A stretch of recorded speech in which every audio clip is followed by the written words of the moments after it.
Cryforth, once home to the most wondrous kingdom the world had ever known, blasted to nothing in just a fortnight.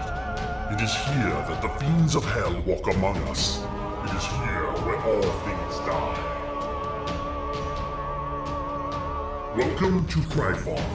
Demon invaders roam the landscape and have conquered all. The world is a ravaged and wrathful wasteland where the old world lies buried beneath the blood and sand with its gods and its secrets. Water is fought over with blood and steel. Compatible with the 5th edition of the world's oldest fantasy role-playing game, this book contains all new character creation options, including all of the familiar classes with new aspects befitting the ravaged wastelands of Cryforth, along with new backgrounds, subclasses, spells, feats, and so much more. New races will allow you to play as the Cursed Ash Elves, the Forsaken Humans, the Primordial Incarnate, the Proud Orcs, the Reptilian Suri, or the Infernal-Blooded Tieflings. New game mechanics such as blood, grit, and effort give your games an intense focus on lethality and survival. Numerous role tables full of ideas to help bring your games to life. Featuring incredible thematic art by Brandish Gilhelm of Runehammer Games, as well as Lloyd Collins. The people of Cryforth are not heroes. In Cryforth, it is courage just to survive. Will you rise to face the tide of demons, or will you succumb to the hostile elements? Available now on DriveThruRPG.com. Hi and welcome back to my channel. If you are new here, thank you so much for stopping by and for checking out this particular video. And for my usual followers and subscribers, thank you as well for taking your time today to see what's going on. For those of you who don't follow me on Twitter, you may not know that I've become a part of a group called the Terramuffins, and this is something that sort of developed all on its own. It involves myself and 2 other women. We have Eris from Eris Savad Designs, as well as Kelly the Opera Geek.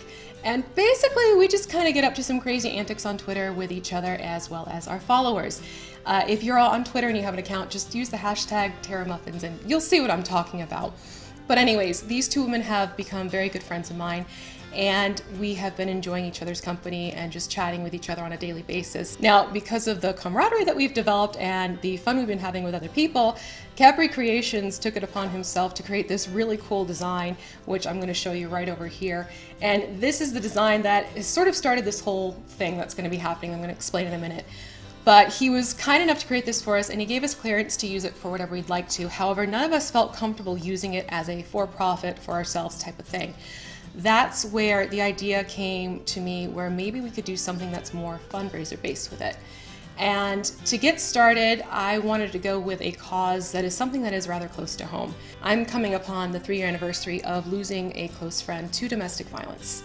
Because of that, I thought it'd be appropriate that we use this particular design and the merchandise that we're offering for it as a means to raise funds to donate to a local charity in my area that helps women who have experienced domestic violence and are trying to get out and trying to improve their lives. So what we thought we'd do is share this with everyone, and from now through the month of October, all sales, the profits are going to be donated to this particular charity. I'm going to have all the information down in the link below so that for those who want to do the research can do the research and decide if this is a facility you feel you'd like to back as well. I completely respect it and I understand that you want to know where your money is going. I do the same thing. But if you would like to help us with this particular cause and support the awareness for domestic violence, please check out all the links down below. It has everything you'll need in there. If you have any questions, you can always find us on Twitter. I'll have all of our ats in the description as well. You can also email me at thecraftingmuse.email@gmail.com. Thank you so much for taking a little bit of time to watch this. I very much appreciate it. I hope you have a great day, and please consider getting yourself some Terra Muffin merchandise, and it's all for a good cause. Thanks, everyone. Bye.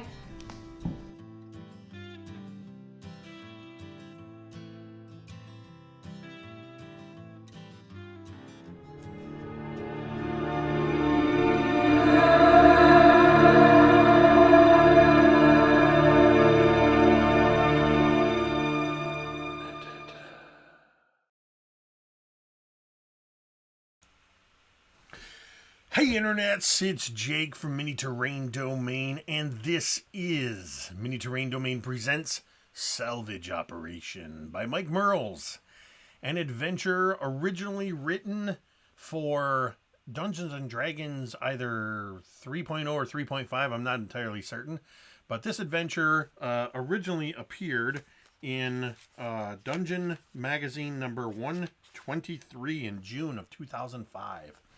Every once in a while, I like to go back to those old modules and just see what would make a good one-shot. And this one just leapt out at me. Now, you might be asking yourself, where's Sunless Citadel? It's Thursday. Most of the people are here. Well, Jeremy from Erasmus Expeditions has a monthly game that also happens on Thursdays. So we decided to invite somebody who's been with us in the audience since the beginning, who I am actually happy to now say is a friend of the show, known on Twitter as @JasonTDNDDM. It's DM Jason. Welcome to Mini Terrain Domain. Jason, Jay, whichever you prefer. Thank you so much. Thank you. So, yes, we are going to be playing Salvage Operation, and I'm going to go ahead and have each of you introduce yourself, plug your channels or whatever you'd like to plug, and tell us a little bit about the character you're going to be playing for this nautical one-shot D&D adventure. And we're going to go ahead and start with our guest, Jay. All right. Jason T, D&DMDM. I was the inaugural events and DM coordinator for D&D in the Castle. And you can find me on Jason T, D&DDM on Twitter.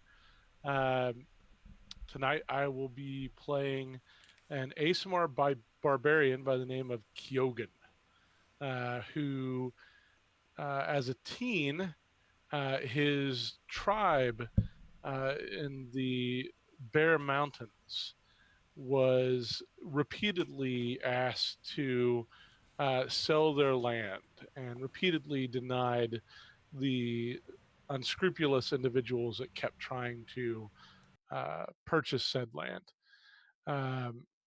One day he was on a hunting trip, and when he returned, he found his tribe completely slaughtered. So he has vowed vengeance and headed into Waterdeep to investigate the criminal underworld. And he thought the best way to do it was to join them. So now he's an enforcer in one of the criminal gangs in Waterdeep.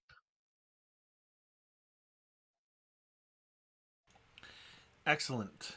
Next, we're going to hop up to the opposite corner to Scotty. And you're muted.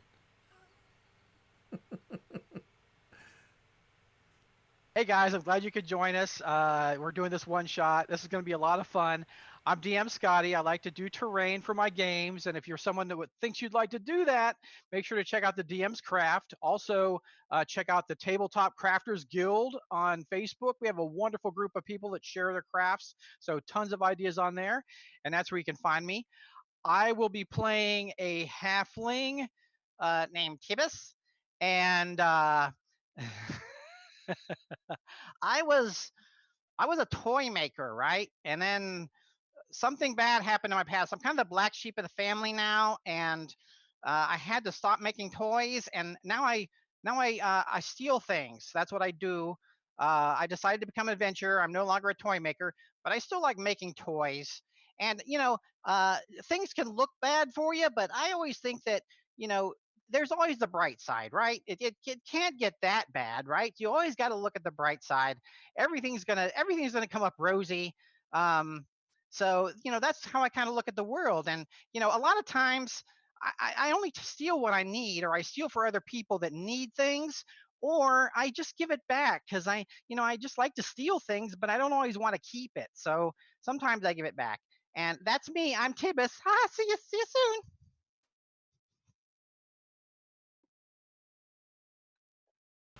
I was having trouble unmuting my mic. I was laughing too much. This is going to be awesome.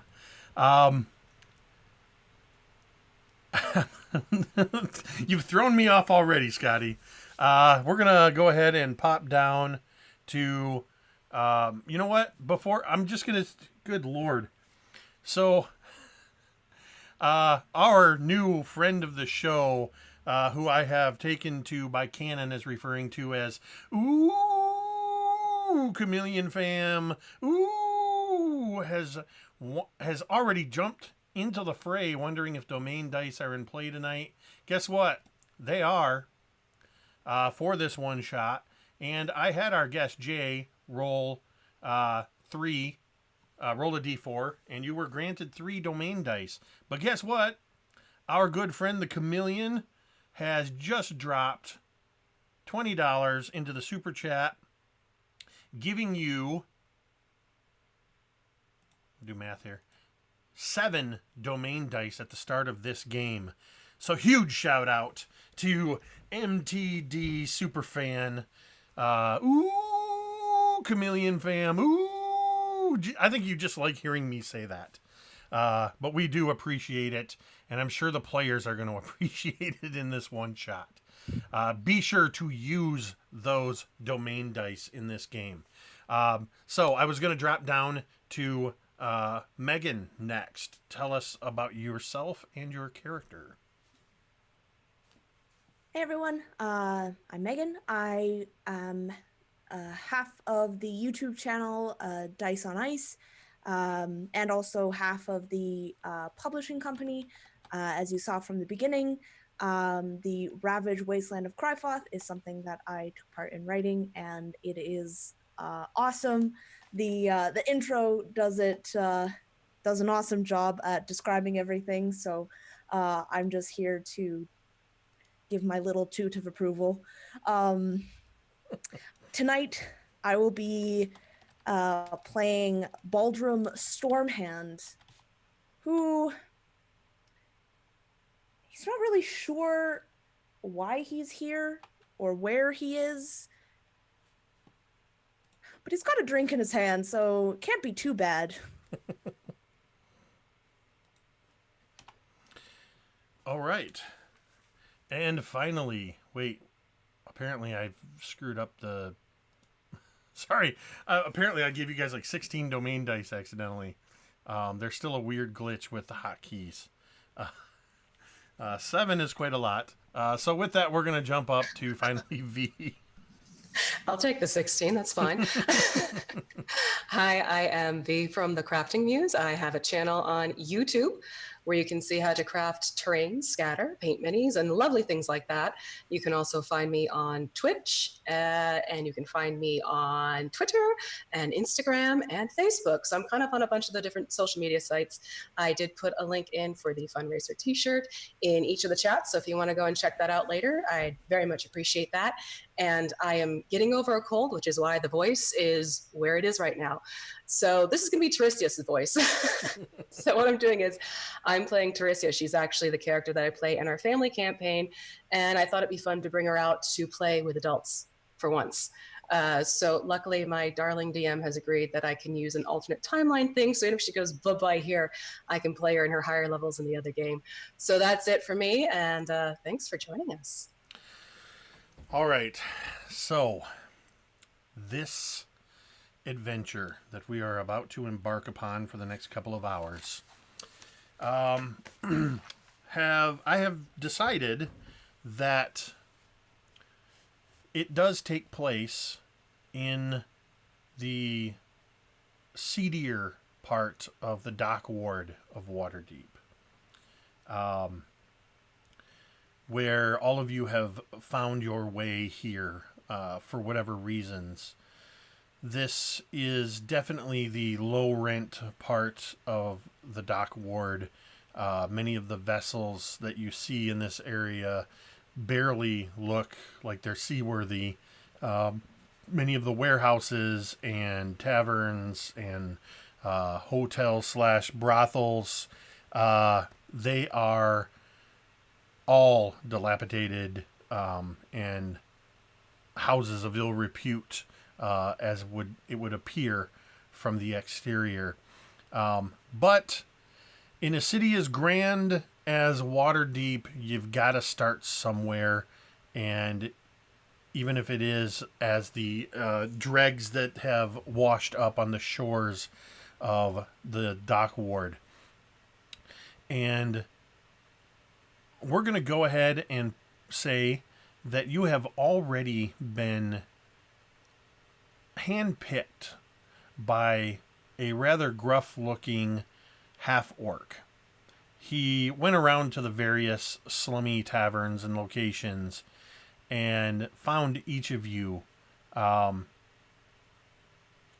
jingling some coin, telling you a promise of gold pieces for a simple retrieval mission. And the four of you, whether you were together or however you may know each other by reputation, or maybe you're meeting for the first time, you find yourself in the sitting room of what could be, particularly in this area of the dock ward, considered a mansion. It's a bit run down. It's in the kind of the residence areas. It has this look of a place that perhaps was once grand, but is no longer.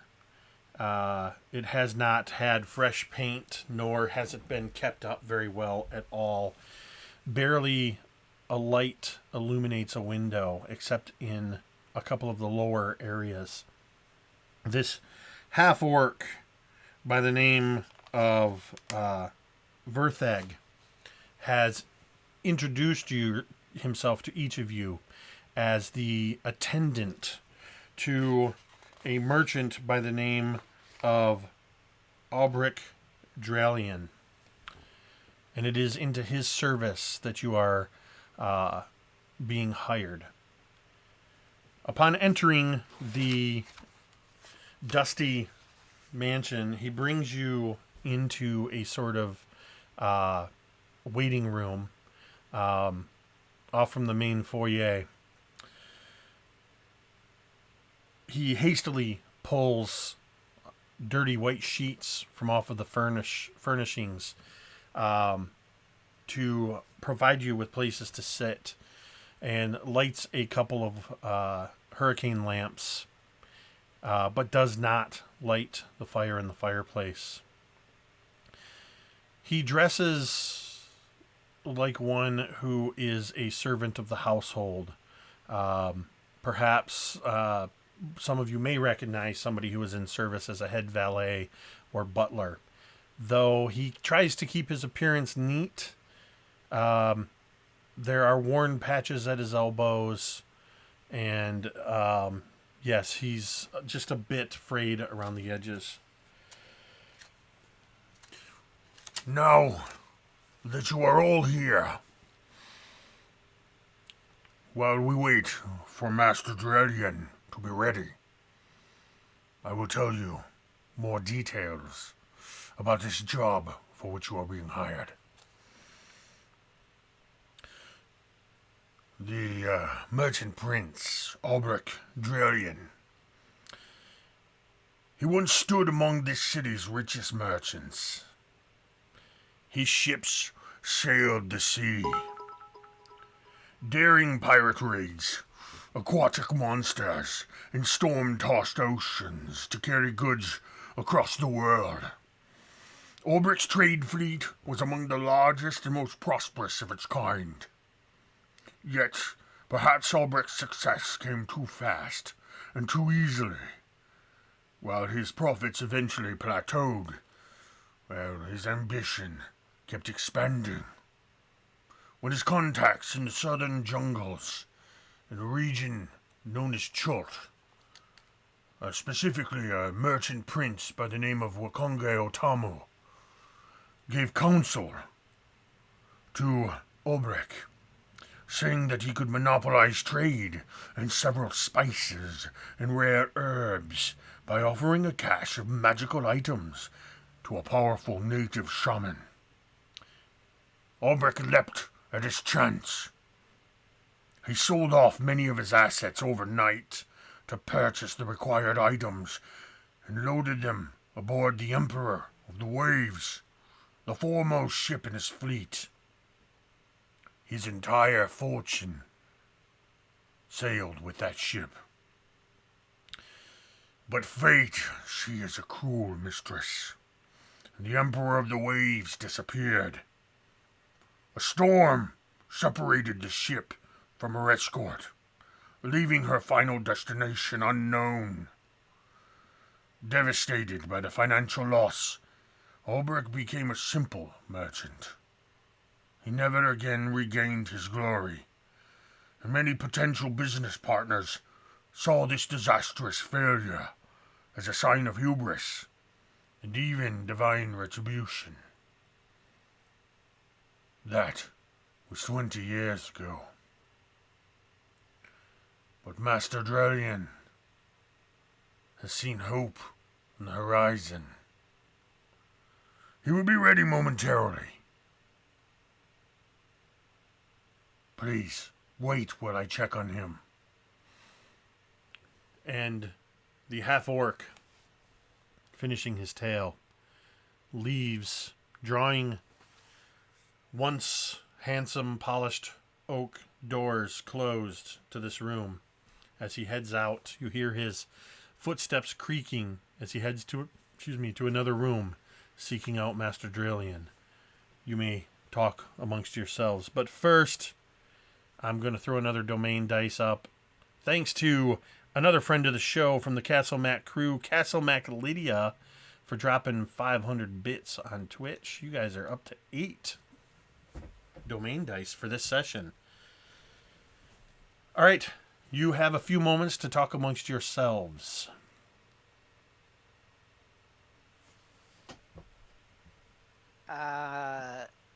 Do you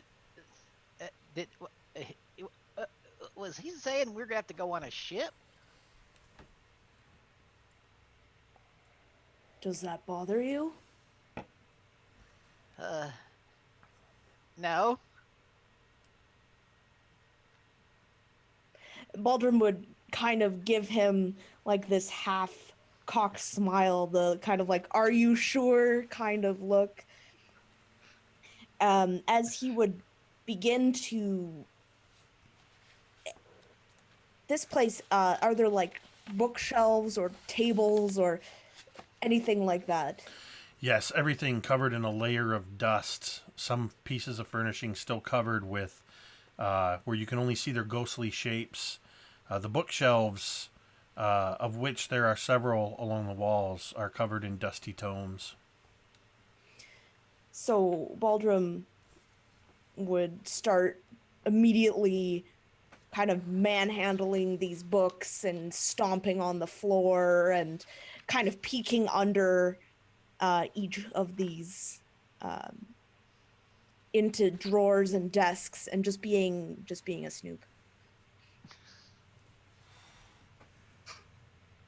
Is there like a fireplace in this area? There is a fireplace, an old stone fireplace that sits cold and empty. The log grate still holding the ashen remains of whenever the last fire was. A few old dry logs sitting on a cradle next to the fire. Noticing that, Kyogen walks over to the fireplace and takes his maul and sort of rests it up against the wall next to the fireplace and kneels down, sort of feeling the ash in his hands. Kyogen wonders as to why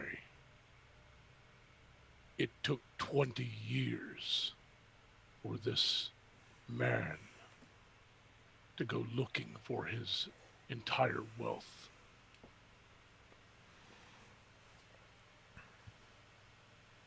Now that is a good question. But I have another question for you guys. Who here is the best swimmer? Would you say you are?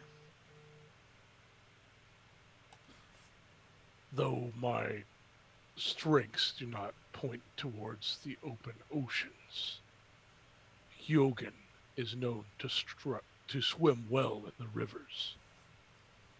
I'll keep that in mind.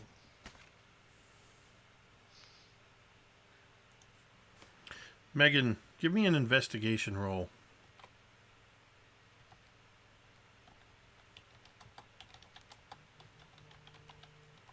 That is a 12.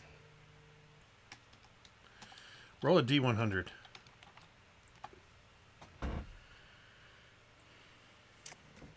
42.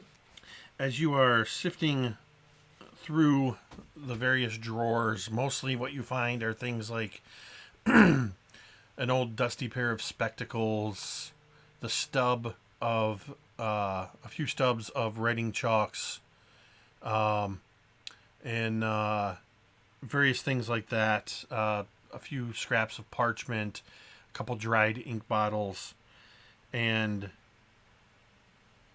you find a pinned rank insignia from some lost legionnaire that seems to stand out. You don't necessarily know what this rank is, but it stands out just because, unlike everything else, it has held its brass shine.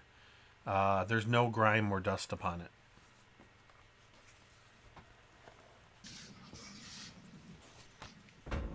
And he would kind of take it out and just kind of look at it and rub it in between his thumb and forefinger,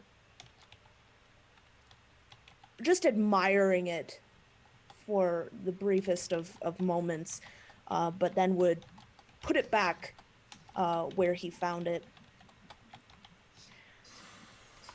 Okay. I don't know about you, but I was promised gold. Do you think someone who fell into ruin is going to give us too much gold? Taryssia has been staring out the window the whole time, and she's had her hood up because of the cold, and she turns around and sort of arches her brow. It would explain the 20-year absence of doing something about losing the fortune, wouldn't it?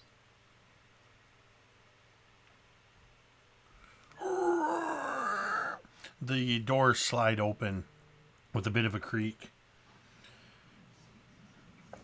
Don't worry. Ulbrich will pay you as promised. Come. He is ready to sit with you in his study. And Vertheg, the butler, motions for you to follow him down the hall. His heavy steps walking down the hall past a couple of closed doors to where you can see at the end of a hall, at the very end of the hall, you can glimpse into what is probably the kitchen of the household.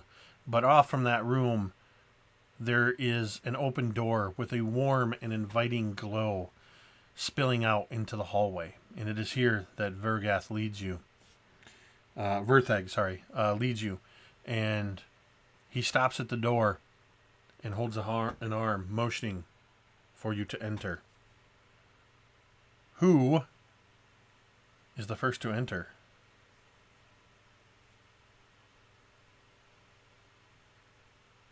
Taryssia just walks in and sort of stands off in a corner. Baldrom go ahead. Baldrom would walk in and kind of give Vertheg a bit of a mock nod as he kind of walks in. Another room for him to look over intently. Kyogen would go in, and again, Kyogen's really massively framed, being an Asimar that was born to Goliaths. You see his size; he's a bit small for a Goliath, but as of right now, with his cloak and hood that he has on, you don't really know that he's an Asimar. Once he walks up to the wherever the glow is coming from, I assume it's a fireplace. The room is aglow with the dancing light of a fire and several lamps. He walks right up to the fireplace and just you see his massive hands, very grizzled and sort of scarred, reach out towards the fire as he pulls his hood back, and expecting to see a bald head from the Goliath, you instead see this sort of long, wavy black hair as he stands there and just sort of warms his hands in front of the fireplace. Tibbus scurries in, and used to being in a world of people much larger than him, he sees an open chair, kind of takes a running leap, and like kind of bounces into the chair as he can't carefully, he can't easily get into the chair, so he's kind of short. He's like 2'9", so he's pretty short. So he kind of takes a running leap and bounces in the chair, and like, he does it pretty gracefully. He's used to it, so, and he's just sitting there at attention. As you all kind of settle into this room, you see that there are a couple of chairs. There are a couple of couches. There is a desk on the far wall piled high with scrolls and old parchments, navigational maps, a sextant, and various other navigational tools strewn about it. Much of it looking like it's been ruffled through quite frequently. The bookshelves in here are clean, dusted. This room has a very lived-in look to it. It's very evident that Ulbrich spends the majority of his time in this room. All around the room are several paintings of a very handsome-looking greyhound dog in various background settings, more frequently than not on a seashore. Over by the desk, there stands an easel. Behind that easel stands a tall, thin man with a dark complexion, thin mustache carefully trimmed, long, wispy gray hair kind of pulled back into a loose ponytail, a few wisps hanging down in his face.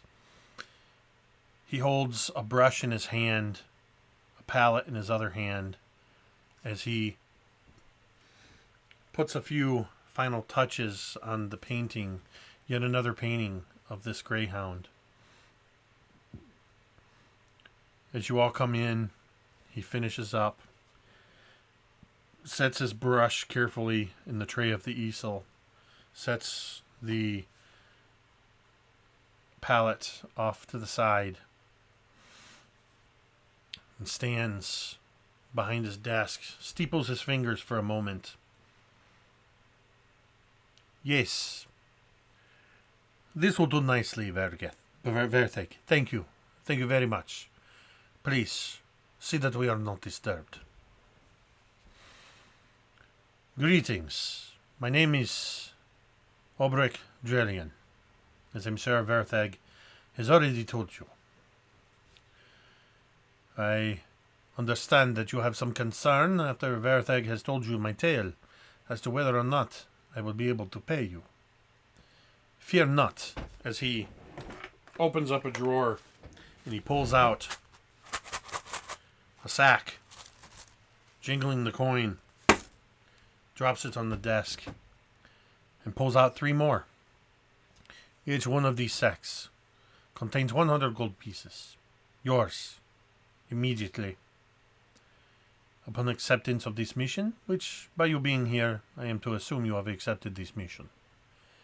When the mission is completed, I will pay you another 100 gold pieces. Judging by your appearances, which,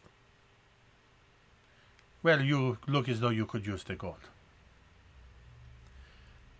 I will also provide you with some other provisions once we are underway to the location to outfit you for this operation. But I suppose you want to know exactly why you are here, yes? I hear there is some concern about the 2 decades that have passed since I lost my fortune at sea. The walls here, they are not so thick, and the voices they carry down the halls. Sorry.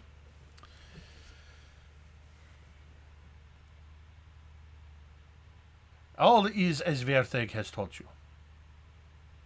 I sunk my wealth into the shipment. I set it out to sea. I lost my ship in the storm, and I thought that it was lost forever. Well, it appears that the sea, she sometimes spits things out. David Jones does not keep everything that goes down to his locker, yes? A week ago, a vessel was seen floating out on the open sea. Her sails and masts damaged, and she was listing.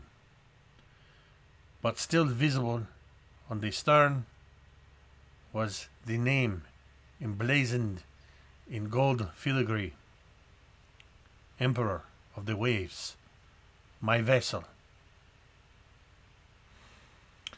I need you to accompany me on a salvage operation, to go onto this ship, and I will need you to recover the special cargo.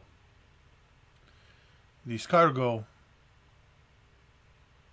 is easily identifiable, assuming it is still there in the holds.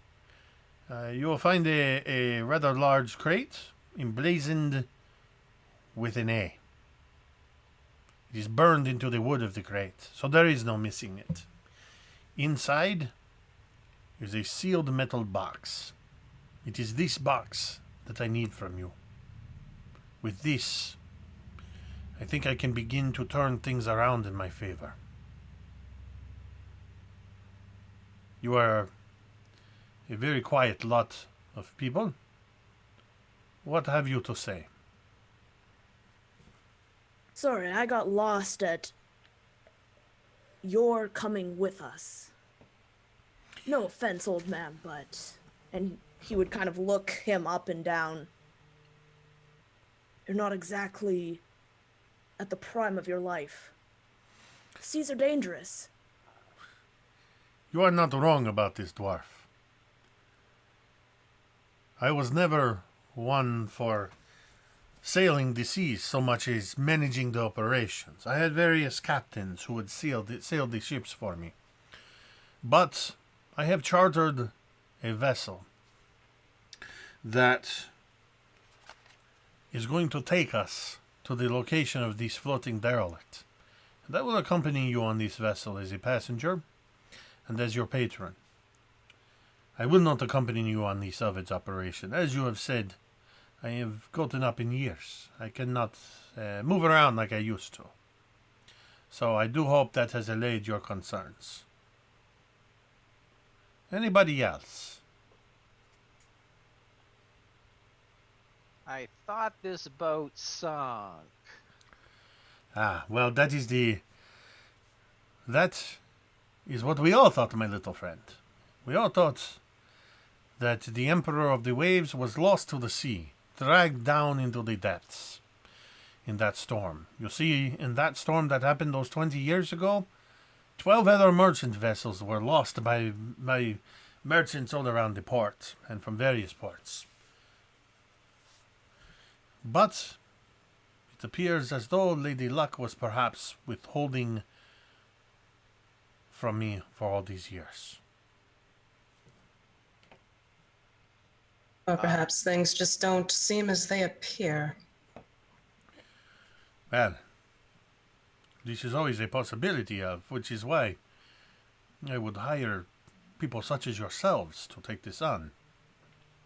I see you all have various skills and weapons and knowledge that you will take with you. As well as, I'm certain, the promise of more coin. With the shaking of the bag, Kyogen sort of turns his head towards where he's at and gives a bit of a side eye. And as you look up, you see it's just the white of an Asimor eye staring at you. I am curious. Your manservant stated that you lost your entire wealth, and yet you only care about one box. Why? If Verteg has told the story according to that which has been told all these many years, then you know of the deal that I struck with Wikongo Otamu. It was said that if I could bring some very special items to a shaman in Cholt, that I would secure for myself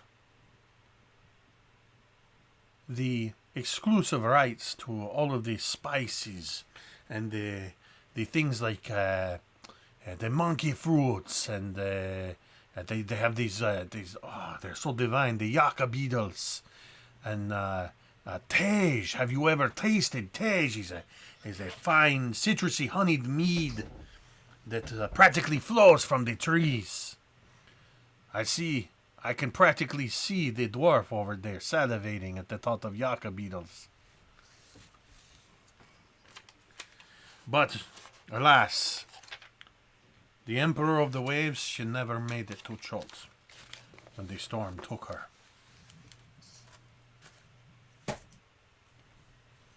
Seeing as this could possibly be quite dangerous, would you happen to have any kind of salves or unctions or anything that we could imbue if we were injured in any way, like that you could offer us? Once we are aboard the Soul of the Winter, the dwarven vessel that I have hired to take us to this derelict, I have a small cache of equipment, salves, ointments, and potions, as well as some weapons to outfit you. As I said, I will outfit you for your salvage operation. You have nothing to fear. You arrange to have your manservant take the 100 gold from me to a certain address before we leave? If this is your desire, I can see that it is done. Taryssia takes a piece of paper out and she pushes it across to him. This will be the needed address. He reaches over, he takes the piece of paper from you with one hand, and with the other, he picks up a small silver bell and rings it. And in barely a moment, the door opens. Vertheg stands there.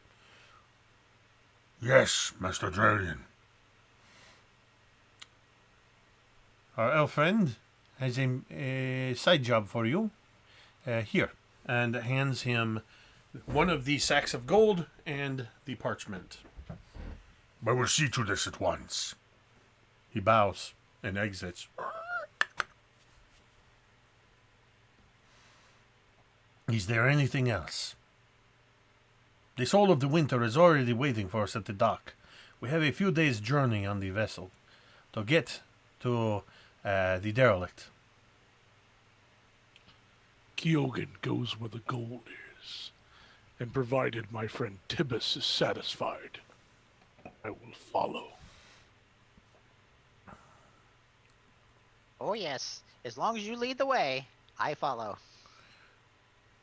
I hold to my agreements.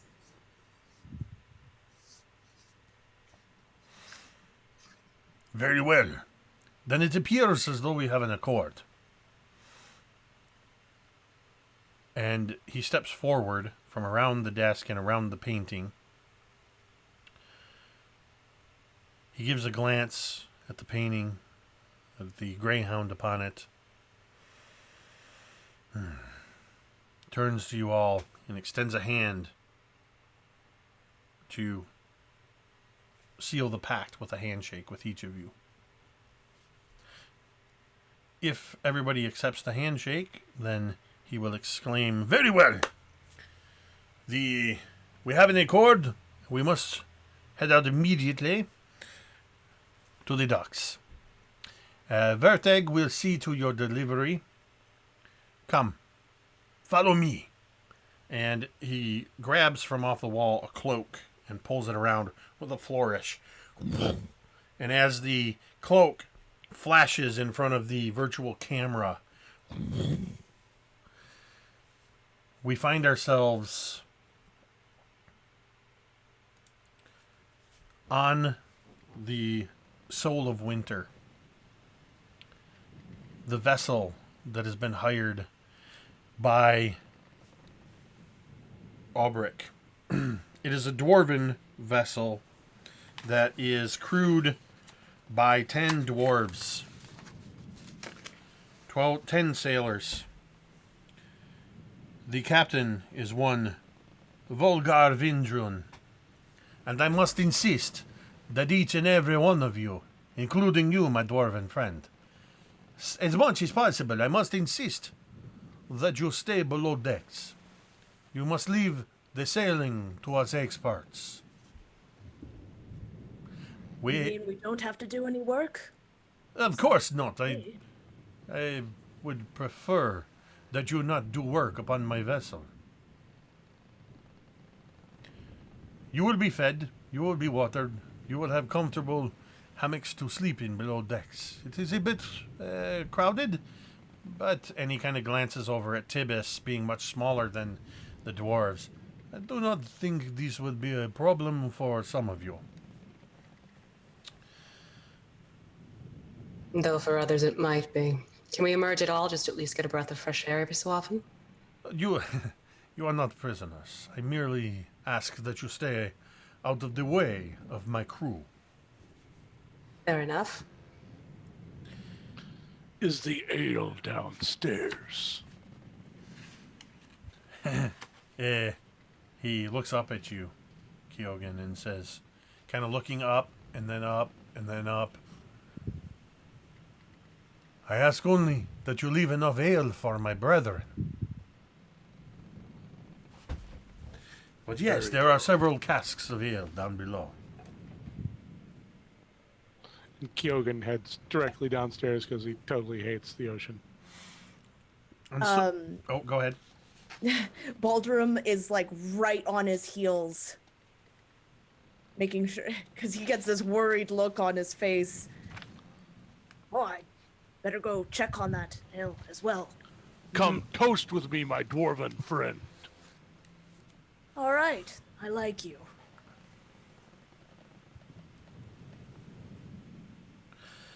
And so, Well, Tibbus, oh, go ahead. Tibbus, are you going to imbibe or are you going to rest? I once we got on the ship, he hasn't come up from the hold. Has just stayed in the hold the whole time. He is not imbuing the alcohol, just kind of enjoying the show of these people sloshing around and getting stupid. But he has made over the time that he's carved these little dolls of everybody, and while they're drunk, he sneaks and puts it in their gear.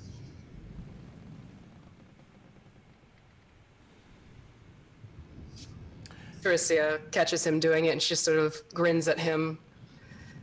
Leaving little treats behind, are we? She also like does the same thing and gets a sly grin. And then she follows behind Baldrom and Keoghan.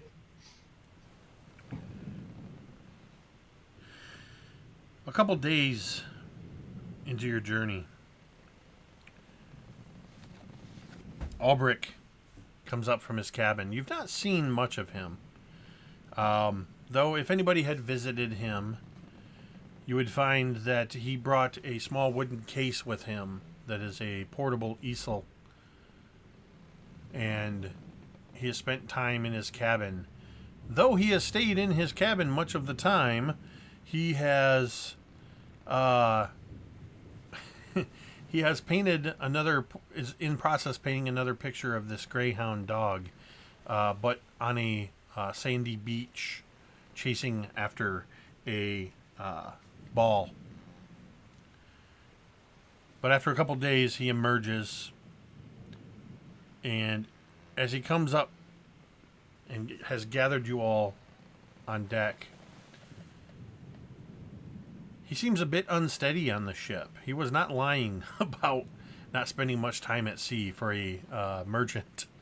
As he's like, well, I'm told by Captain Windrune that we are nearly there. Hey, excuse me. The seas, they are a bit, everything is moving to and fro. I never did get too used to this. So, come with me. And he takes you towards the stern of the ship and towards the quarterdeck where a door opens. One of the doors opens to the captain's quarters, but there's another door that opens into a sort of storage area. As promised, I have provided you with some supplies. Here you will find, if you need them, suits of studded leather armor. I have ensured that there is some to suit our young... excuse me, I do not mean to presume your age, but our smaller in stature friends, and even our larger ones, if you would like it. Also, you will find 2 of these fine crossbows. There are 2 light crossbows with 20 bolts for each, or I don't know, if you want to take one and take 40 bolts, I don't tell you how to do your job. There are several coils of rope, a couple of grappling hooks, some torches. These. Have any of you seen anything like this? And he holds these glass vials. They're about 2 inches thick. They're actually probably about this size. Glass vials, but they contain in them a green, almost gel-like liquid. These are alchemist's fire. You can throw them and they will burst into fire on your enemies, or whatever you wish to set fire. There are 6 of these. 6 more of these. I don't know what you will run into here. So, these are antitoxins. And these, and he holds up 2 small, roundish glass bottles containing a shimmering red liquid with a mote of silver floating in it. They are 2 standard healing potions. And I don't know what you will find on this vessel. Aside from the package I have asked you to secure, anything else that you might find, you may keep. These sacks are for you to collect whatever you may find. And they're just regular bags. So, I hope somebody was writing that down. If you want any of that stuff, I can repeat it if you'd like it. Basically, though, you have 6 vials of alchemist fire, 6 vials of antitoxin, 2 healing potions. There's a couple of crossbows, some leather armor. If you choose to take those items, divvy them amongst yourselves and write them in your inventory.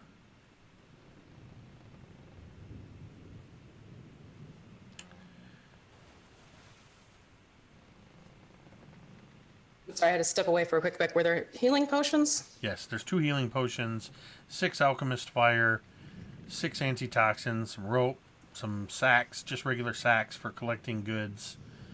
You can keep anything you find except for the special box that he has asked you to acquire. Rope, grappling hooks. Okay. You hear from up above on the quarterdeck where the ship's helm is and the captain is, you hear a sort of bosun's whistle, and Albrecht kind of shifts past you to head out onto the deck again, on the main deck. And he quickly rushes to the railing. And you can see what he's looking at. There, about 500 feet away, floating on the water, all 3 of her masts broken about 10 feet above the deck. Some old sails draped listlessly across the decks. The ship looking very aged, very worn, and very slightly listing to port. As she rotates slightly in the waves, a little bit of sunlight catches the gilded letters on the stern that say, Emperor of the Waves. Captain Windrune calls down to you. Hey, we'll not be getting any closer than this. I have 2 of my sailors, Farron and Glosson. Drop the boats and row them close. You will get in the rowboats, and they will bring you as close as possible. We will stay here, 500 feet away. The other 2, they will stay in the waters nearby in case you need any assistance or when you are ready to be pulled out. Have you all of the provisions that Albrecht has provided for you? Very good. And the 2 dwarves quickly set about lowering a rowboat, and there is a sort of netting thrown down the side of the ship that you can clamber down and get into this large rowboat. It's a bit cramped. Fortunately, Tibbus is on the small side. Baldrom doesn't take up a lot of room. Neither do the 2 dwarves whose names I've already forgotten. Flotsam and Jetsam, I'll call them that. Once you're in the boat, they begin rowing toward the vessel. Before long, you find yourself pulling up alongside the ship, and a flock of seagulls flies away, their cries echoing out in the air. The 2 dwarves quickly grab ropes with grapples on them and expertly throw them up. They've brought you in on the port side where the deck is a little bit lower. And there are now 2 lines secured to the deck by grappling hooks. The dwarves are holding them securely. Aye, we'll be ladies for you. You're going to have to climb up from here. And so I would like from each of you a athletics check as you climb up these ropes to the deck. Don't forget you have 8 domain dice, courtesy Tibbus, of our various friends. you want to climb on my back? Oh, yes, that would be acceptable. Very high perch. Taryssia will pick up Tibbus and plop him on. All right. So I don't need to make a check, right? Because I'm just climbing up his back. You do not, and because of your size, I imagine you probably weigh right around like 40 pounds or something like that. Right. And given Kyogen's size, I'm going to say there's no penalty either. So the other 3 of you can make athletics checks as you climb the ropes. Okay, you guys noticed a few things about Tibbus. One was he tried to stay as much as he could to the absolute center of the boat. He avoided like any water spray at all costs. He would duck behind Kyogen, his massive form. He's ducking behind Kyogen to avoid water spray. And he seemed very relieved when you said that you would carry him up on the rope, so he didn't have to have any kind of maybe danger of falling into the water So yeah, he seemed very uncomfortable, super uncomfortable on the boat, and just happy to get on the bigger boat. All right, Keoghan, how'd you do? I was a 23 on the athletics check. Keoghan expertly grabs these ropes with Tibbus clinging on to him, and in no time at all, Keoghan, you just leap up onto the deck over the railing. Taryssia, you find no trouble. You play it a bit cautious, but you have no trouble with it. Baldrom, it takes you the longest to get up the rope. Between the rowboat, the sea, the ship, the listing, everything seems to be moving at odds with everything else. And at any moment, you feel like you're about to fall. But thankfully, you don't. And after what seems like an eternity in your mind, perhaps, your hand hits the railing and you're able to clamber over onto the deck. Yeah, when he's climbing across, he's just muttering all these curses. Stupid water, stupid boat, stupid ship, stupid Tibbus gets to climb for free. Why couldn't I be small?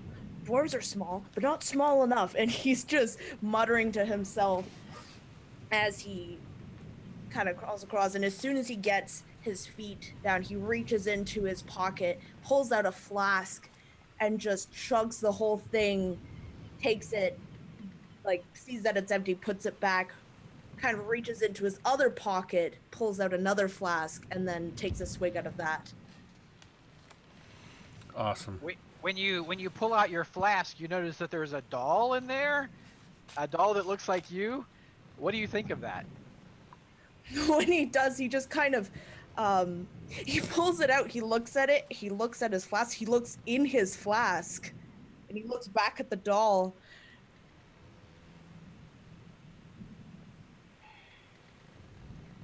Probably another weird night, and he puts it back into his coat pocket. The upper deck of the Emperor slopes gently down to the port side. She's not listing so badly that you have to fight to keep your balance on her deck. Short wooden stumps are all that remains of her masts. At both the front and the back of the ship, or the bow and the stern, there is a quarterdeck or stern castle, and there's a forecastle. On each of these in the center, there's a set of double doors leading to cabins that appear to be intact. And in the center of the deck, a little bit towards the fore, is a metal grate that appears, and you would know this from the Soul of the Winter, that would lead or grant access down to the lower decks. Aside from the rhythmic creak of the ship's badly weathered, soaking timbers, all seems quiet. Now that you are aboard the vessel, you do hear these of the two dwarves paddling away in their rowboat to where they sit about 200 feet astern of the ship, and just sort of lazily keeping the rowboat in that range. What would you like to do? So how do we want to play this? Do we want, I can do a little sneaky sneak and see if there's anything going on down there, or we can just put the big guy in front and go down. So how do you guys feel about that? What do you feel about it? So meet shield and check later, or check first and then proceed with caution? And then meet shield. Gilbert feels that there's something very odd about this place. I tend to agree. I wouldn't just jump right into things. What is... Tibbus, what is your background? I am a guild artisan toy maker. Taryssia, what is your background? Hunter. Baldrom?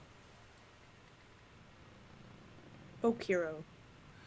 And Kyogen. Criminal.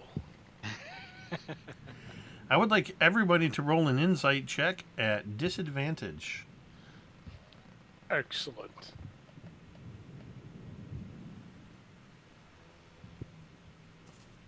And just go ahead and shout your answers. I had a frickin' crit, too. I got a 17. 11. Astonishingly, a 13. Baldrom. What was you said guild artisan? Is that what you said? Or no, you were folk hero. You were folk hero. Tibbus is I'm a guild artist. Perhaps you've heard stories, Baldrom. Maybe you've rubbed elbows with a few sailors, or maybe it's just your astute eye. But you can tell, looking at the ship as you approached it, and even now on her deck, that the ship has taken on water, and it's likely that this ship will sink within the next day or two, unless it's hauled in for extensive repairs and repaired in a dry dock. So yeah, it looks like the ship is very short-lived upon these waters. Well, whatever we decide, we should do it, well, relatively quickly. The ship, she's been taken on water. I have no desire to stay any longer than we need to. It should be all right. Just about. We have a day before we too go down to see the old locker. You're sure of that, right? He takes another swig of his flasks and he looks back over the side. Yeah. Heard it from a sailing friend. Great drinker. Almost beat me. Ah, that's reassuring. So we're trusting the drunk monk. Logical, I suppose. I'm sure we'll be fine.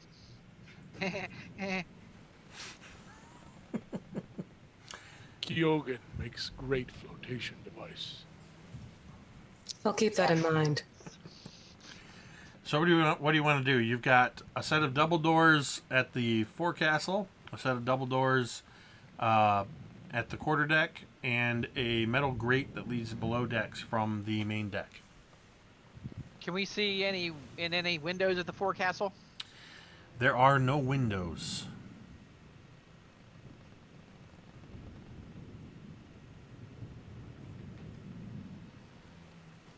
Does anyone have any preference, or do we just start walking?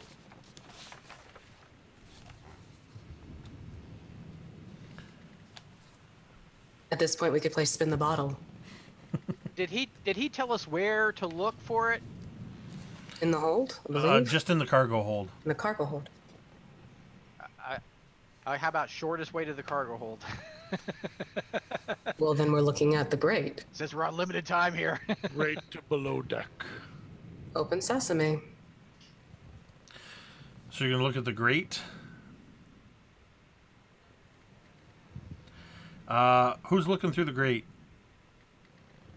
Kyogen? Anybody else looking in there? Let me do this. Anybody that's looking, give me a investigation or perception check. Also be bad. Don't forget you have 8 domain dice. Oh my god. 13. Kyogen has an epiphany with 18. 23. Ooh. Baldrom? I don't think Baldrom would look. He's just kind of looking around at the ship, kind of swaying along with it as he's getting more and more into his flask. Kyogen and Tibbus in particular, as you're looking down, Taryssia, you just see darkness, you see shadow, you see the crisscross pattern of light sort of illuminating some dusty, more wood planks below. But Kyogen and Tibbus, you see something moving in the shadows. At first, it looks like a bit of a dust mote. And then you think, well, maybe a rat. And then one of them moves into the light, and you see a spider the size of a fist, the size of Kyogen's fist, crawl into the light. It skitters across. A moment later, a half a dozen more, the same size, skitter through the light and into the shadow. There appear to be quite a few large spiders down below. So there's like a lot of spiders. Aren't there always? She's gonna pull out her bow and arrows and get ready. Well, time to go. Oh, we're going down there. Oh, Well, I believe we have to get down there to get what we need to get off the ship. Baldrom, from your earlier check, I want you to give me another insight check. Just normal. Yeah, just go ahead and do insight. 21. From hobnobbing with sailors, you know that there's typically, in addition to the grate, and you guys actually might know this, the rest of you actually, now that I think about it, would pick it up. You spent a few days at sea on the Soul of Winter. That sometimes if there isn't a direct access below decks, besides the grate, there's typically access in one or more of the cabins off the stern or the bow of the ship. So you do know that this grate, while it is an obvious entrance into the next deck, that there would possibly be stairs at either the fore or aft of the ship as well. Kyogen, you seem a little spooked there. There is another option. Could go into one of these here cabins, maybe have a little look around, see what else might be in a vessel as prestigious as this. True, we could find something helpful. And I believe they called the front the fore and the back aft, so that would be before and after. So we should go fore. Do you always try to be funny? What do you mean? Perhaps a little more punny than funny. Baldrom just kind of like pats him on the shoulder. Or I guess it would just be like the elbow. His hip. Oh, like thigh hip high kind of thing. That's a whole different game. I could make you roll for that. You attempt to pat him reassuringly on the shoulder, and instead you touch him inappropriately. Kyogen feels Please? uncomfortable. All right, so you've got the grate, the fore, or the aft. Where you want to go? Taryssa is just going to start walking forward. Before. All right. There all that ranger. is a set of double doors leading into the cabin beyond. Kyogen knocks. What are you going to do if someone says hello? Say hello. You hear nothing in return.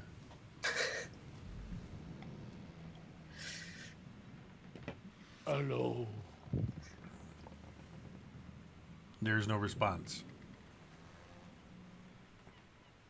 Well, you have the brawn if you want to open them. Well, clearly they want in here. I don't understand their knocking to come in here.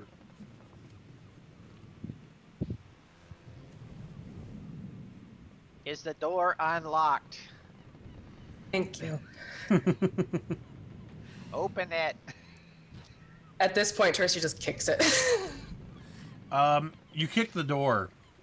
Give me a strength check. Da, da, da, da. That's going to be a 14.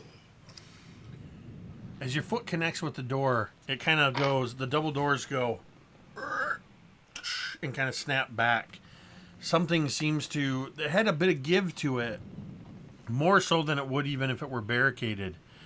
But something seems to be holding the door closed. We have a slight path of resistance. It might need a little bit more heft than what I can provide. Let Kyogen help. That was kind of the hope. All right, Kyogen, if you're going to try to open the door, give me a strength check. Strength or athletics? Sure. Athletics can work. Okay. It's a 21. How do you do this? So I see the trouble that Taryssia is having, and I reach out and I put my hand on her shoulder.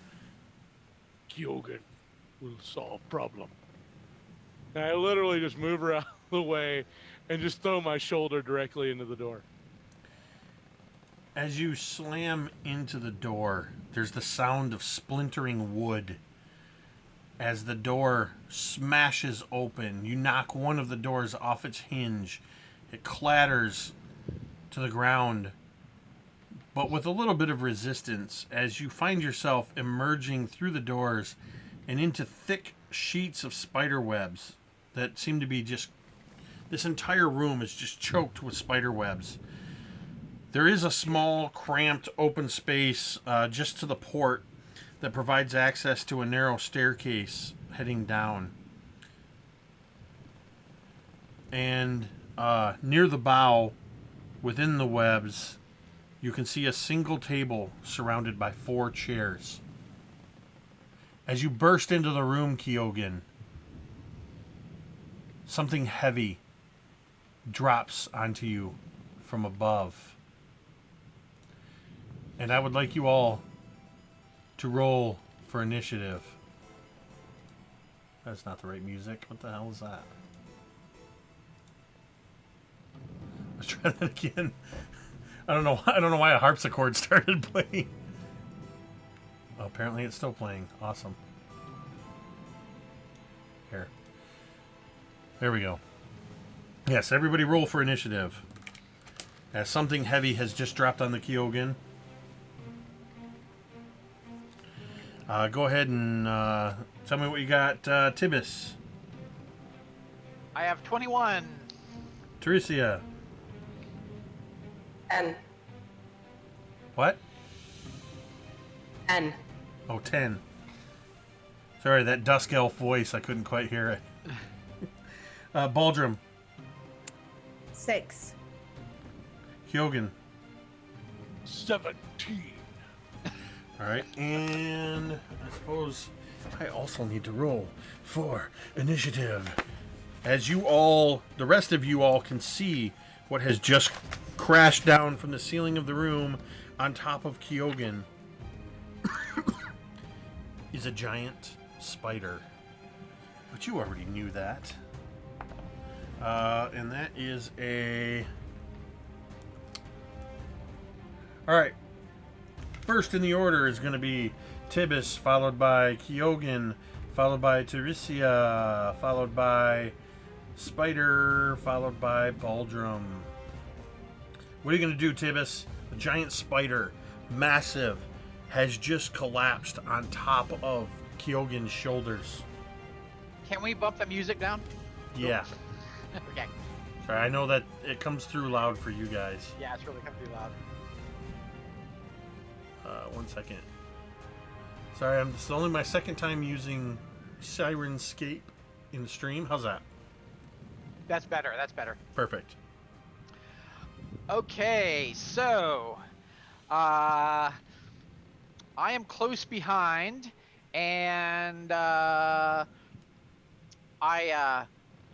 had my sling ready for any kind of trouble.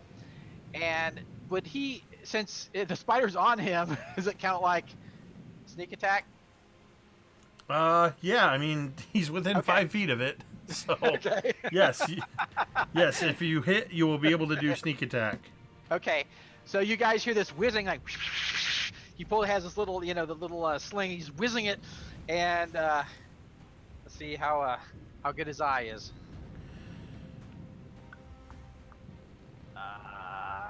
17. Your first shot is true.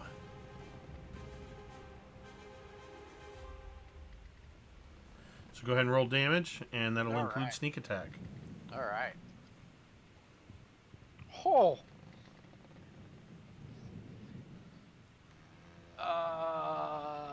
20 points of damage. Ooh! Holy moly. Kyogen, hot, gooey spider blood begins to just pour down as Tibbus, you fired a sling, right? Yeah. So as this sling bullet hits, it just shatters a part of the spider, and just hot, gooey blood is pouring down over you. Sorry, I forgot to bring the volume down on that track. And is that the end of your turn, Tibbus? Yes. All right, Kyogen, hot spider blood pouring over your shoulders. What are you gonna do? So how's it looking? It's bleeding quite profusely across And there's you, only the one, right? Or two? as far as you know. Okay, so it's only the one. Yeah, so I'm not going to rage, but I am going to reckless attack. All right.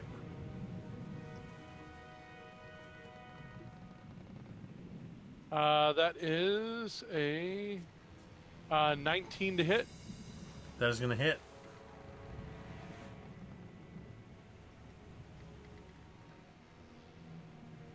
That is for 12 damage, bludgeoning. Kyogen, what does it look like as you quickly dispatch? How do you kill Oh, this spider? so yeah, as I'm getting tackled by this spider, I see my buddy Tibbus come over and just like whoosh right into the spider's forehead, and its skull cracks open. I see this opening of like its brain kind of pulsating there, and I bring up my maul and just bash it right down onto its skull. And just like that, the spider is dispatched. And now, just the room with the remnants of a giant spider are there. So, just as a reminder, there is a staircase to the left leading down. There, kind of near the bow where the room kind of comes to a point. There is, within some webs, there's a single table surrounded by 4 chairs. Taryssia is going to pat Tibbus on his shoulder as she walks by straight to the table, and she's kind of using her rapier to clear the cobwebs out as she's walking.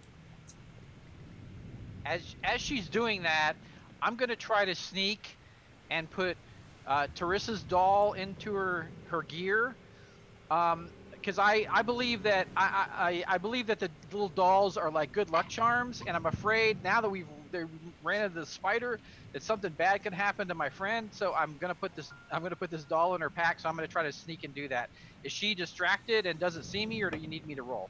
She spins around and puts her hand out like a mom would and just smiles. Will you accept? Oh.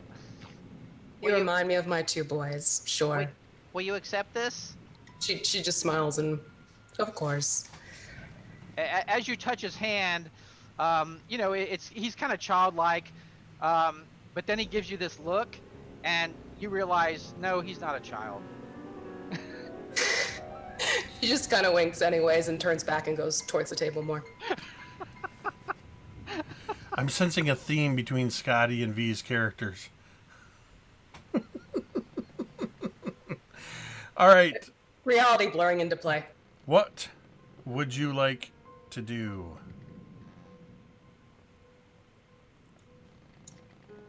I'm gonna look at the table. Kyogen would like to inspect the corpse of the spider. All right, Kyogen, it's a dead spider. It's very large.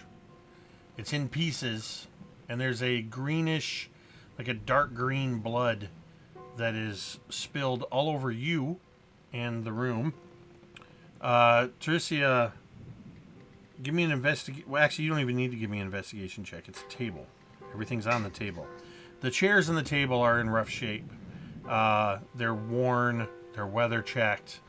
It almost looks like if you tried to... Maybe you could sit in one of these chairs. Kyogen would probably break one of them. But most notably, on this table are several charts, maps, navigational equipment, in complete antithesis to the same types of equipment you saw in Albrecht's study. These are covered in dust. But what you do see is one map that is prominent that shows a course charted for... it shows an initial course charted from Waterdeep to Chult to Port Nyanzaru. But then there's a secondary course, that an area where it shows that there's a storm, and then an area where it shows another dotted line leading to an island that is circled.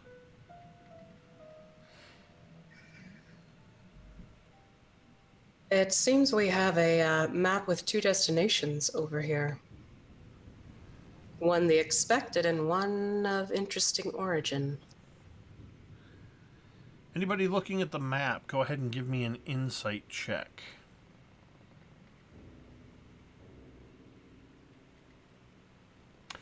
Actually, you know what? I'm going to allow you, if it improves your ability at all, to roll history on this one.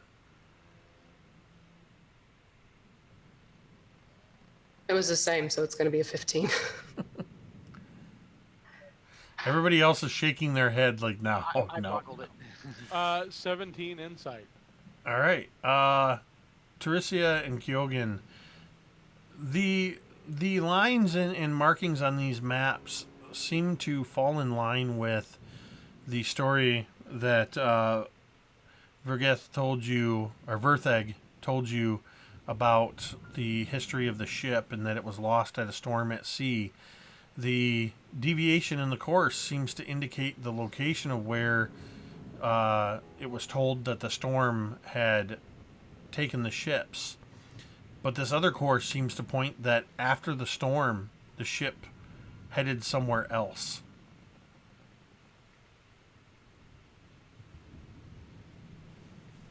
So could it be that it made it through the storm and kept going in a different direction? On purpose, even?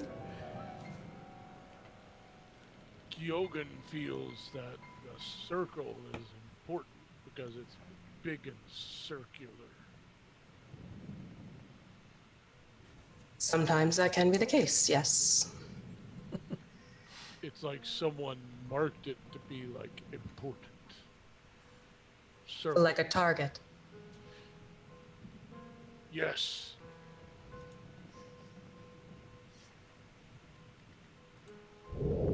So, is the map in any condition to be like rolled up and tucked into something? Yes, you absolutely could do that. All right, so she's gonna roll it up and stick it into her pack.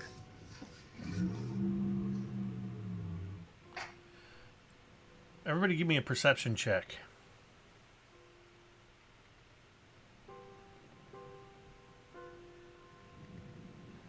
I got a 20. 11. 20 here.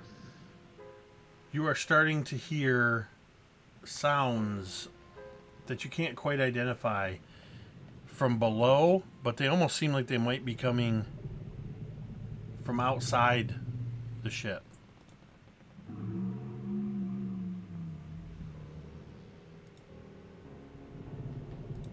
Taryssia's gonna turn to Kyogen. Please tell me that was your stomach. Kyogen Kyogen did have bad fruit and Waterdeep before we left, but that is not Kyogen. I heard it too. I don't think it was a stomach. But I'm sure it'll be fine. I'm sure it'll be fine. So the paths you have before you are the stairs leading down in this room, the grate out on the main deck, or you still haven't checked the stern castle or the quarterdeck cabin, if you wish.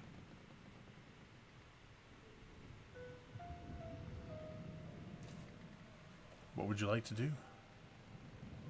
Going down.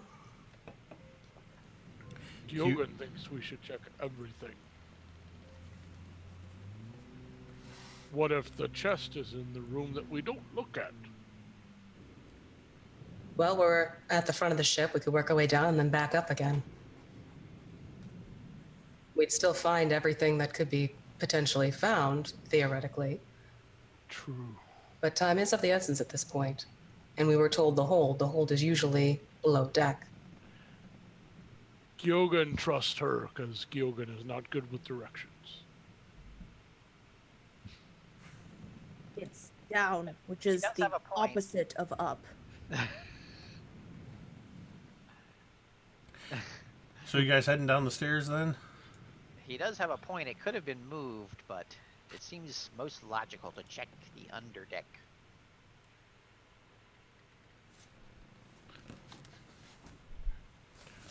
Kyogen was not a good hunter. That's why Kyogen was hunting alone that day.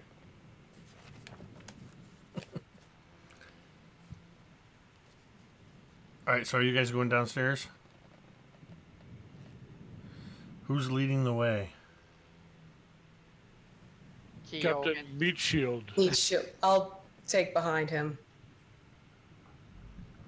I'll be between their legs.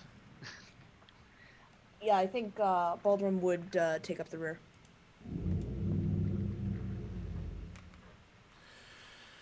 Alright, you head down down the stairs. It's very narrow and leads into a narrow passageway. There is not room enough for you to be anything but single file in these passageways. There are spider webs everywhere.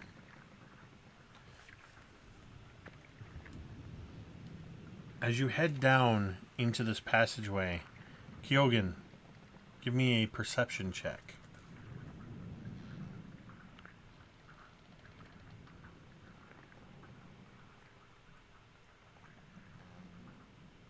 That would be a 15.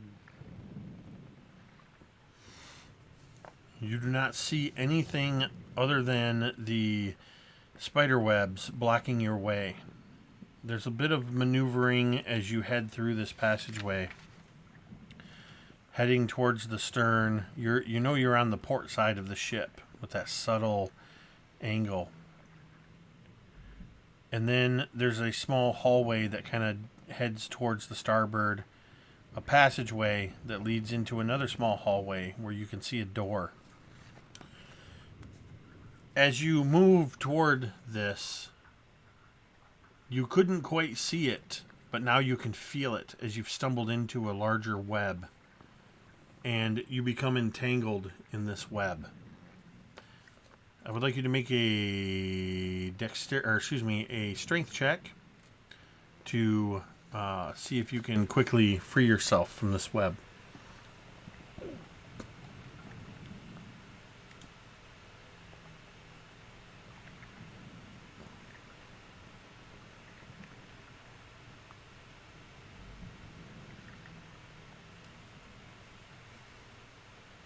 If you said something, I didn't hear it.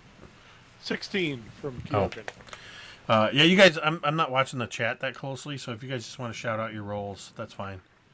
All right. 16, you say? That's not right.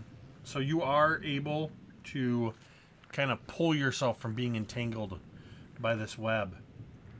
And as you do so, you hear the skittering sound that something is moving towards you. And I would like you all to roll for initiative again as 2 giant spiders emerge from the shadows.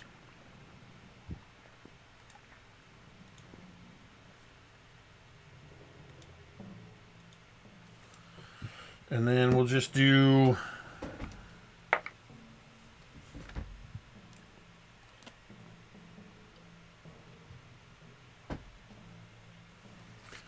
go ahead and just shout out what you got. 7. Tibbus, 17.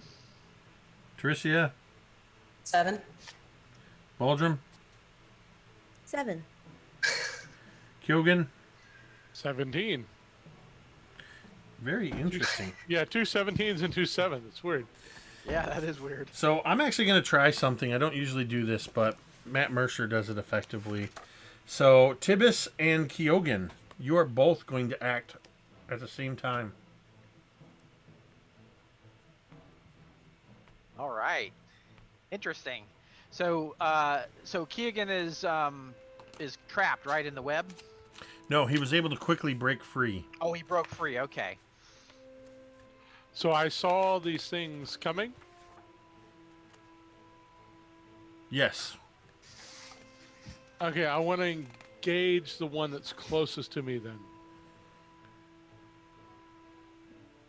And I will bonus action rage. Okay. And as I see him step into combat, I'm going to wait for the perfect opportunity to strike also. Reckless attack. Okay. So I get my sneak attack. That's a 20 to hit. It's a hit. So just for ease, I'm going to go ahead and tell you the AC is 14. Okay. Normally I wouldn't say that, but with it being a one shot, we'll go ahead and do that. So. Okay, I did not hit, but I'm going to use one of our dice. Domain dice, domain dice, domain dice. All right, Oh, so you're much down to better. 7. 16. Okay, so you both hit. What was your damage, Kyogen? 14 bludgeoning. All right, you do a significant amount of damage to this thing. You can hear its exoskeleton cracking. And Tibbus, are you attacking the same spider or the second spider? The same one. All right. What's your damage? 13. Tibbus, after Kyogen strikes this thing, and you hear the cracking of the exoskeleton, how do you finish this spider off? All right, nice. So he, Keegan, what's your weapon? It is a maul. Okay, so he just powers this maul down, cracking the exoskeleton, splintering into the deck. Wood splinters and goo is flying up, and it kind of, and its little legs are flashing, everywhere. And so I aha, perfect opportunity. And so I lunge forward, and its little mandibles are going like this, lunge forward right into the face, through the mandibles, and then and then it stops moving. And I look up and I'm like, yeah. It collapses. It collapses in front of you. That's how you do it, yeah. As it collapses, you can see behind it the second spider. Wow. I'm going to assume a 9 does not hit you. Who? Tibbus. A web, a slick spray of web shoots past you, sticks into the wall between Baldrom and Taryssia. There's just this sudden splash of web that strikes the wall and kind of oozes against the wall, and very quickly it has this kind of, as it solidifies a bit. That spider failing to hit you with its web, Taryssia and Baldrom, it is both of your turns.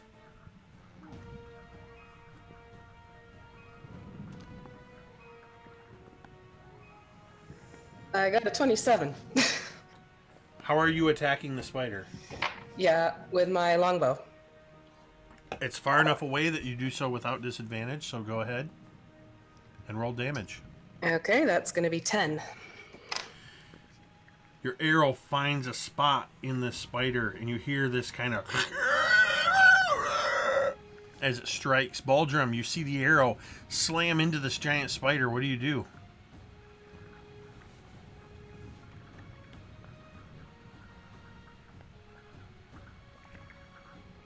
Baldrom? Oh, That's you. that is me. So Baldrom would take out something, and it kind of looks like a cylinder, and he would press this button, and it would immediately kind of expand with these segmented parts, and it almost looked like this very crude spear. And he's gonna try and stab the spider. All right.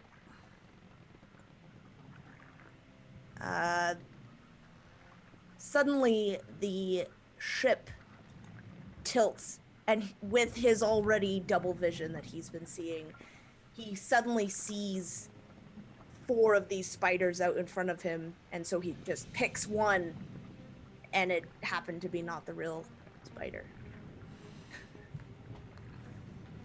Your spear thunks into the wood, burying deep in the sea-damaged wood.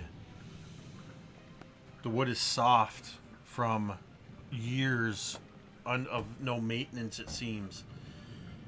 And we're back at the top of the order. Tibbus and Kyogen. You see that Taryssia has fired an arrow into this thing, but it's still clambering, just beginning to clamber over the body of its fallen ally. What are Tibbus and Kyogen going to do?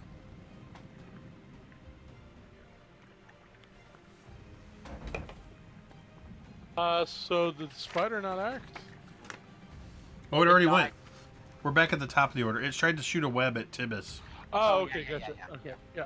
All right. So then, yeah, Kyogen, after clambering up from the attack of the first one, turns towards the second one and sees Baldron sort of like swinging this quarterstaff kind of off onto the wall. And I kind of look at Baldron like, what is going on? But then I bring my maul down to attack. Again, reckless. And that's a crit. Excellent. That is critacular. So, as a reminder, my crits are maximum damage, then roll your damage dice one more time. Okay. So that's... So max damage, so that'd be 12 plus 5 from the braid, so that'd be 17 plus 6 plus 5, 11, 28 damage. Describe how Kyogen obliterates the second spider. So Kyogen sees Baldrum miss, and he's like, I cannot let my allies get hit. And he just brings this ball back like in full baseball swing and just comes right up against the jaw of the spider, knocking it back against the wall, splattering it everywhere. Swing away, Mearl. Swing away. Yes. I will give a point of inspiration to the first person that names that movie. Oh my God, what is that? A Caddyshack? No. No. I'm going to give you negative inspiration for that. No, I'm just kidding. I know you know it, Jay. Oh my God, what is that? 5, I don't know. 4, 3, Happy 2. Gilmore? I'm thinking of all the golf ones out there. Nope, signs. Oh yes, signs. Oh my God. I can see the recognition, but all right. Pop culture reference. I won't take a point of inspiration for that. Oh. The 2 spiders are down. It's very clear what kind of creatures seem to have inhabited this ship. The seagoing spiders.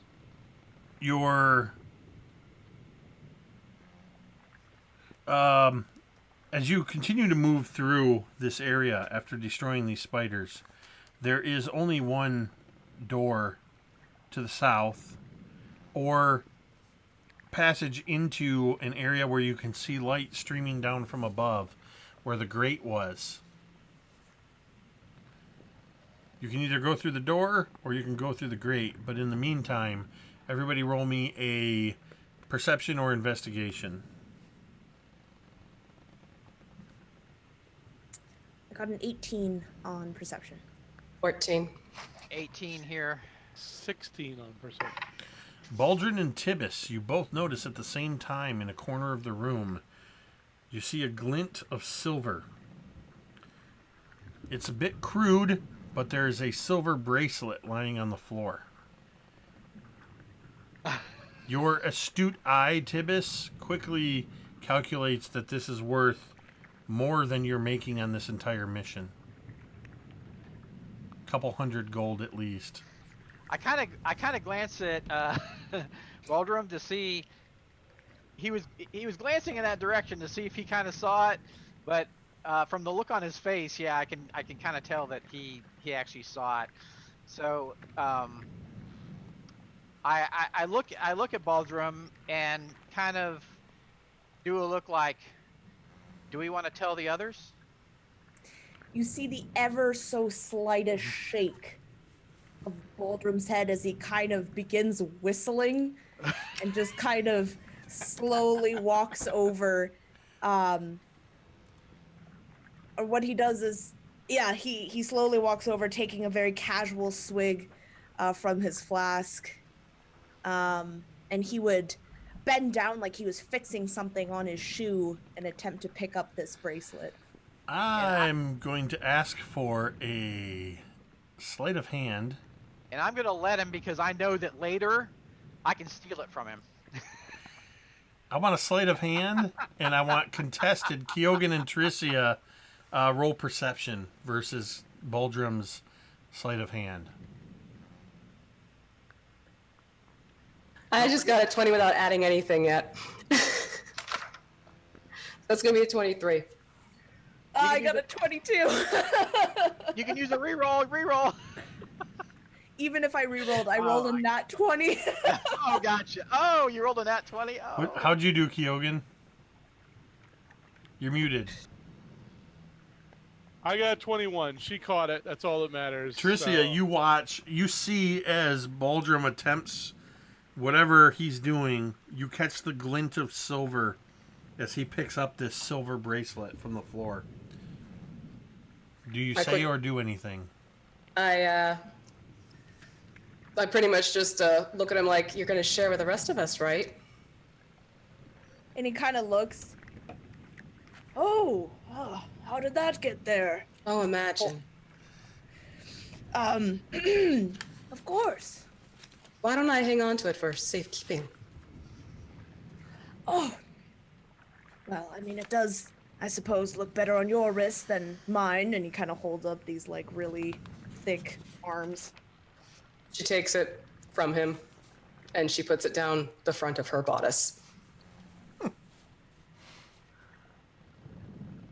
Like I said, safekeeping. Tibbus is like, this will be interesting. Hands to self, little man. Okay. A challenge, eh? So you've got the open area of the cargo, where the cargo access port led, or there's immediately a door kind of on the other side of these dead spider bodies. You do see that in the main cargo area, from here you can see that there are a few other doors to other areas of the ship. So you got one in front of you, or you can go check out the larger area.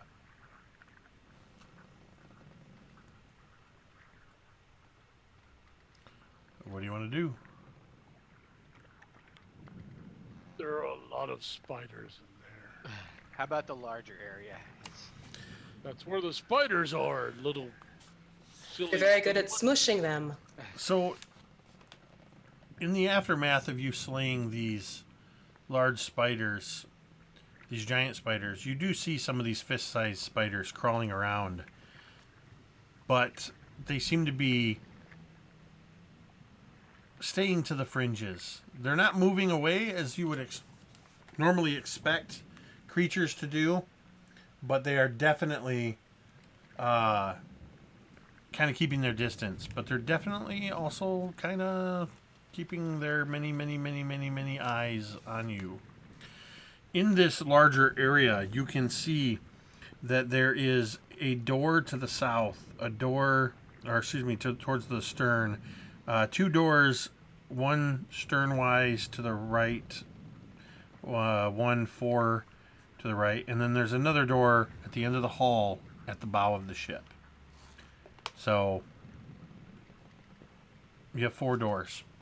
Bow, 2 starboard, 1 stern.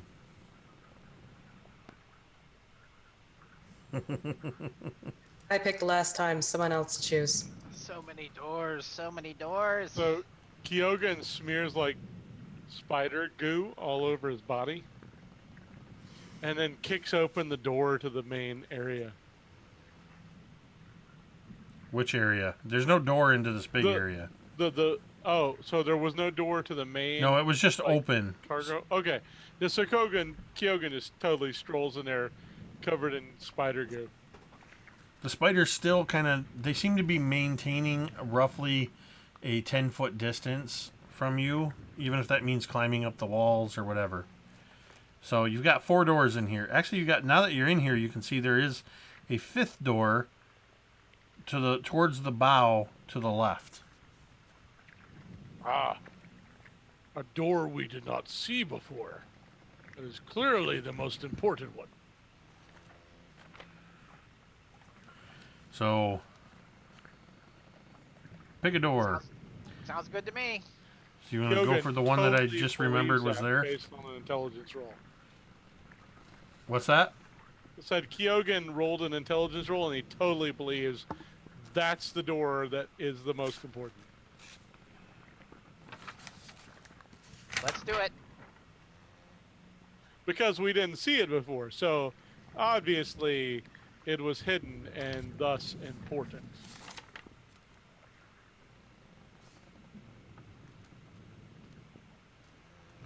Okay. So you're going to go open that door. Inside, you see a crude bed of palm tree fronds in this room. Nearby, a wooden stone-tipped spear and an oblong shield lean against the wall. The shield bears the symbol of a human skull with tiny spiders crawling from its eye sockets. 2 human skulls hang from wooden pegs on the wall, and several bones are mixed in with the palm fronds.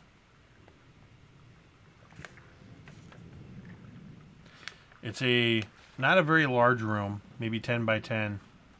It appears to be some sort of primitive sleeping chamber. Well, that's a diddly-doo-doo right there, isn't it? That just screams, let's relax. Besides this room, there is now the door to the bow and the northernmost, bowmost door going to the right, to the starboard. What would you like to do?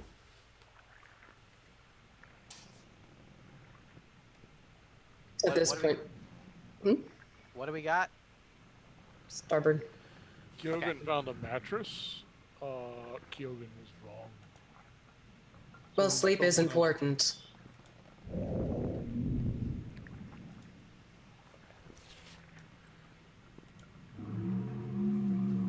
So what would you like to do?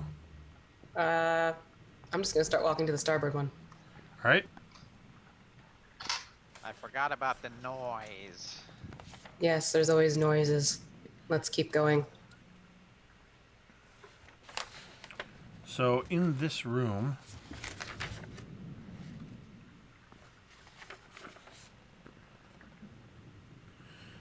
the smashed wreckage of a bed, dresser, and desk cover the floor of this room.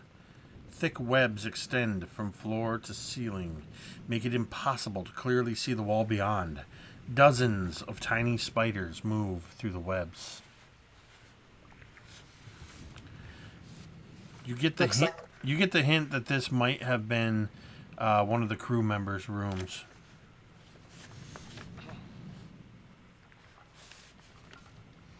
There is now the door at the end of the hall to the bow, another starboard door, and a stern door.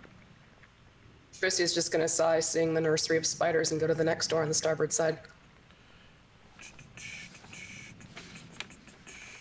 This room is filled also with smashed furniture, crushed wooden boxes, and other debris, all covered with thick layers of spider webs. This appears as though it was another crew chambers, now taken over by spiders. Well, that rules out this side. Baldrom would just be taking a kind of not too in-depth, but a cursory glance of what is in, if there's anything of interest in these rooms, just kind of kicking stuff around, see if he can unearth anything. Absolutely nothing of interest. Crushed bones everywhere you seem to move or kick. Spiders scurry. Well, some kind of rich ship this was. You have a door to the north, a door to the south, door to the bow, door to the stern, and let me double check something. I may have neglected to tell you about one other passage.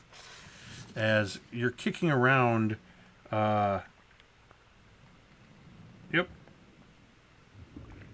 As you're kicking around, Baldrom, you kind of move some spider webs, and you reveal a trap door in the center of this area. A trap door leading down. It's directly below the grate up above you that would have led from the main deck to this deck. Oh, that seems promising. Tibbus, it looks like a door just for you. Yes, I shall check it. Everybody, All my skills. Everybody give me a perception check. 21. It's got a 21. 4. Kyogen? The boards look really interesting. Please don't tell me you got a 4, because this is getting creepy. Yogan got a 4. Wow. That is more than once that has happened. Taryssia and Baldrom, as Tibbus begins to kind of taking a closer look at this trap door, the two of you, from the door to the stern, you think you hear something. You hear what sounds faintly like Zondras Sesondel Kal Siathiodam Jiatol Grathdik Jan Siriakal.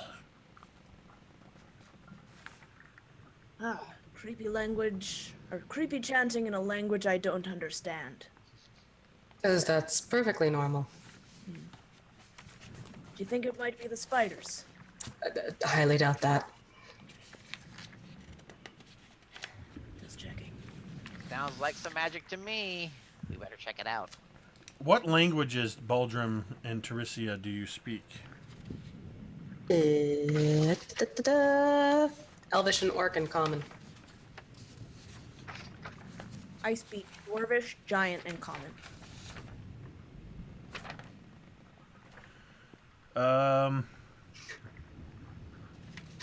hold on. That's the downside to having so many pages printed. Is I misplaced one of my pages. 1 second. Okay. Taryssia, as you hear this sound, and as Baldrom says this about a language you don't speak, you hear in Orcish, you hear, Tharzak, grant me your power. Interlopers are in our temple. We must destroy them. Tharzax, grant me your power. It appears that our presence is known and someone is summoning Thorzax, from what I'm hearing. What? Upon hearing the name Tharzax, everybody go ahead and give me a history roll. Unless you would like to abstain because you think there's no way you would know what this means. That's your choice. 13. 12. Kyogen. Out of 9, so no. I would totally abstain from this because I would not know this. Tharzax means nothing to any of you. We're going to, for a moment, as you're hearing this and as you say this, Taryssia, the camera shifts. It actually pulls away from you, shifting around 180 degrees, moving through the keyhole in the door to the stern, from where you hear the sounds. And on the other side, though none of you know this is what's there, a large half-orc bows on the floor before him, where there are arrayed some items.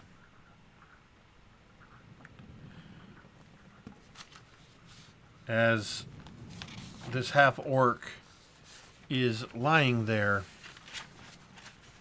he is chanting this prayer to Tharzax that you heard. The floor in this room is covered in runes written in dried blood. A circle has been carved into the floor. Spider webs cover the walls and ceiling. 2 human-sized bundles are attached to the ceilings, writhing as dozens of tiny spiders swarm over them. This hulking figure kneels on the floor. In front of him is a bowl filled with blood. A token of some sort, a silver medallion with green iridescent feathers trailing from it, and a bottle of liquid. As he says this prayer, he dips his fingers into the bowl of blood, and he traces lines across his face. He takes the vial of liquid, uncorks it, picks up a large club, pours the oil from the flask across it, and begins to rub it into the wood, still saying his prayers to Tharzax. And then, gripping the club in one hand and the feather token in the other, he rises upward slightly, still on his knees, and stares at the door. Tharzax, grant me your wisdom and your guidance. Though, Baldrom, you just hear, Tharzax, as the camera shifts back out to Taryssia saying that something is out there praying to Tharzax.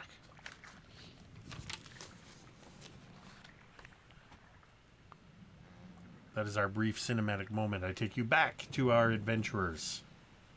What would you like to do?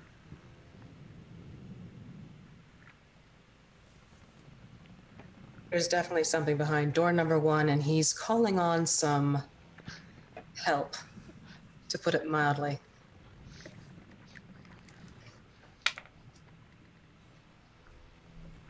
Do we want to take care of this fellow now, or do we want to try and get further away?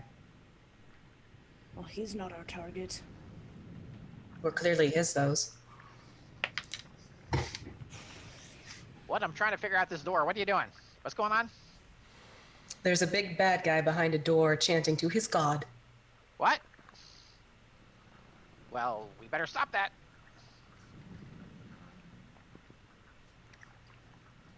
Go get him, Keegan. So, Go get the bag. with Tibbus's recommendation, Kyogen totally Kool-Aid Man's the door with a emphatic "Oh yeah!" As he kicks the door down. And I'm going to allow that. And what I'm going to do is I'm not going to make you roll for breaking the door because you are Kyogen. But what I am going to do is I'm going to require the 4 of you to roll for initiative. As I look at what I got here. Trying to interpret stats from 3rd edition. There we go.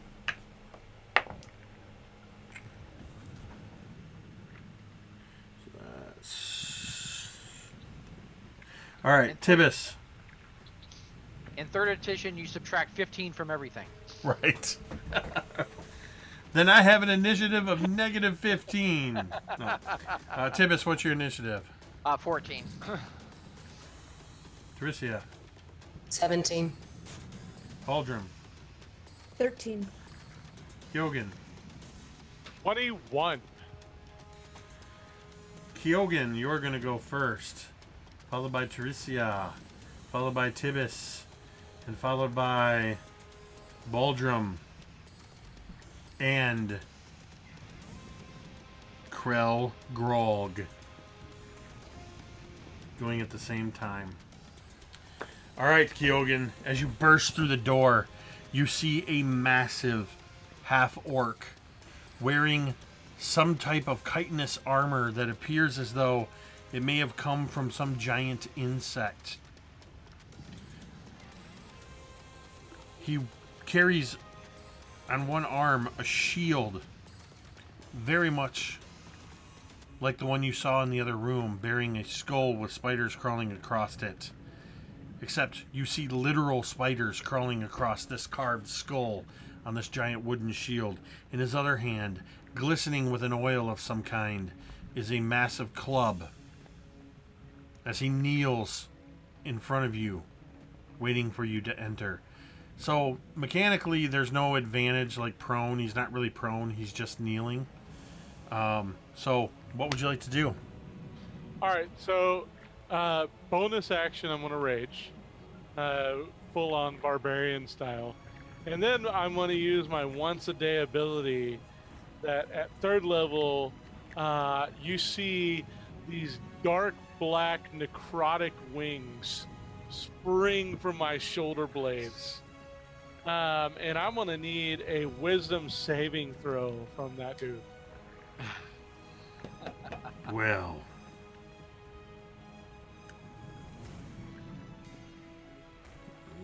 Okay, there it is. Wisdom saving throw. Let's see. I'm going to use my Cursed Copper from Easy Roller Dice Company. And Cursed Indeed. That is a 10. Okay, so he fails. So each time I attack him, he gets dealt necrotic damage equal to my level, and for 1 minute as an action. Excellent. So go ahead and so that was your action to enact this feature? Yeah, so I pop my raids, and my action is to fluff out the necrotic wings. Maybe fluff isn't the most intimidating way to do it. You know what I mean. Unfurl? Unfurl the darkness. Yes. I'm going to intimidatingly fluff out my wings. You're not a pixie. Yeah, so, and he's frightened. So he's technically frightened of me. So he has a frightened you hear condition. Taryssia. The rest of you hear Zorthrax. Taryssia, you hear Zorthrax. Why have you forsaken me? As it is now Taryssia's turn. All right, I'm going to. He's a distance, right? He is 10 feet into the room in front of the door. All right, I'm gonna cross longbow it. All right. Okay. I'm going to use one of the dice. Oh, and my movement would have put me into melee with him, just so you know. Okay, so you moved into melee range. Yeah. Good to know. Taryssia is burning a domain die, almost exclusively at our because of our friend. Ooh, Chameleon fam. Thank you very much. I got a 15 with that. Let's see. Your arrow strikes the carapace armor that he wears and bounces off, clattering into the back of the room. Now, the spiders aren't going to be doing anything to us, are they? Because I have horde breakers, so if they're also going to attack, I can technically... So right now, all you see is just very tiny, like normal-sized spiders that are just crawling all over his shield. Okay, then that's it for me. All right. Tibbus. All right. So I don't like bad things to happen, okay? And this guy seems to be doing some bad juju. Actually, I speak Orc, so I do understand what he's saying, which just happens to be the case. But anyways, I understand what he's doing, and I don't like the bad juju. So do I think he's trying to do some kind of ritual that I could somehow stop? Give me a religion check. I'm going to use a domain dice. I love it. Down to 5. All right. I domain diced it and rolled a natural 1. You have no idea what he's doing. Now, wait a minute. I got one more thing. I am a halfling. I was waiting for and I do have that. a luck thing. Does that mean I get to roll it again? Okay. I'm going to allow that because the domain dice are kind of sit on top of the normal mechanics. Okay. So that's a very smart move there. Okay. So yeah, go ahead and use your luck and roll one more time. All right. I have a 14. You don't necessarily sense a ritual so much as a fanatical devotion. In the same way that a cleric might pray to their god to grant them wisdom and power in battle, this half-orc seems to be praying to this Tharnax for guidance and oversight. Is there like a way that do I think that he's using like a religious symbol to power his spells or anything like that I could steal from him? I'm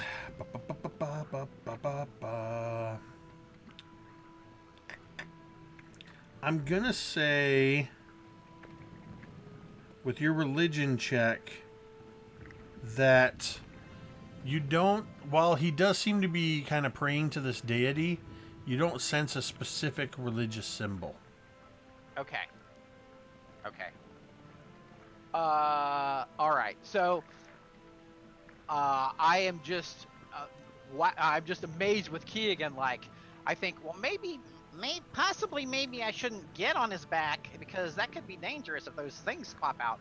But anyways, I see this awesome spectacle of these wings, they fly out, these necrotic wings of blackness and fly out, and I'm definitely intimidated by that. But I stick my courage, I put my courage to the sticking place, and I dive between his legs and try to see if I can hit this dude in the lower regions of his body. So I'm going to go for that. All right. Hey-ya! That is an 18. What are you attacking with? My short sword. You find in the lower part of his body where he just has thick hides covering, you find just below, kind of at his abdomen, where the chitinous armor, there's an opening. And your sword flashes and finds flesh as you just barely strike him. All right. So for just for ease of accelerating rolls and stuff, it's an 18 AC that you are trying to hit. Okay, woo, that's big. Okay, so I got 17 points of damage. All right. As he looks down and blood begins to spill from this wound in his side as you've struck. And you see his eyes wide with fear, still staring at Kyogen. Only your sword has distracted him from this fear for just a moment as you draw blood. Baldrom, I would like a quick dexterity roll from you. It's a 4. Krell is going to move. Domain dice. Domain dice. Yeah, you could domain die it. You got 5 Okay. of them. Yeah, Do okay. it, Yeah, do it. All right, good call. Oh, that's a 6. Oh my god.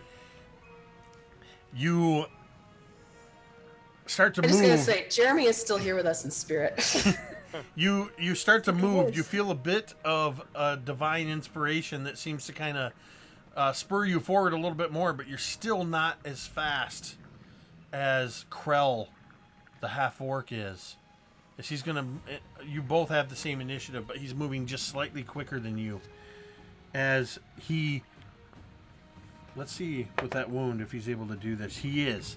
He does the sort of ninja leap to his feet, and he quickly holds his shield between him and Kyogen. And he begins to backpedal, so he will draw an opportunity attack from Kyogen, as through his fear, he moves away from you. That's a 19. That is a hit.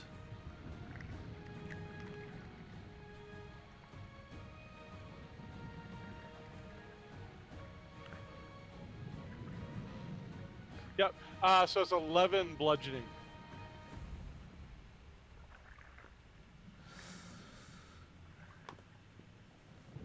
I'm gonna say, as you're using a warhammer, right? A maul. Our maul. So, like a huge... So as you bring this maul down, he flinches. He doesn't so much like a warrior. He's not deflecting your blow as he's cowering in fear from your intimidating display of these spectral skeletal wings and your mere presence. And as he brings this skull shield up, your maul comes down, splinters through it, and cracks into his shoulder. You hear the splintering of the shield, and you hear the splintering of bone. As his arm, dislocated shoulder, hangs. As he looks at you, still finishing his step. And he takes the token held in the same hand, that medallion with the iridescent green feather. And he takes this token and he tosses it into the air, arcing over you. And it arcs past you, Kyogen, heading towards Taryssia, who struck him with an arrow. And as this medallion trailing this feather flicks through the air, you hear a whoosh, whipping sound as this token, which is a Quall's feather token of the whip, appears. And as a bonus action, he is going to direct this thing to whip attack at Taryssia. And that is going to be a modified, a dirty 20 to hit Taryssia. As this now spectral whip hovers in the air, iridescent green, strikes at you. And you are going to take 7 points of force damage as it strikes you, Taryssia. And now, Baldrom, you kind of get your wits about you, and you're able to move and take your action.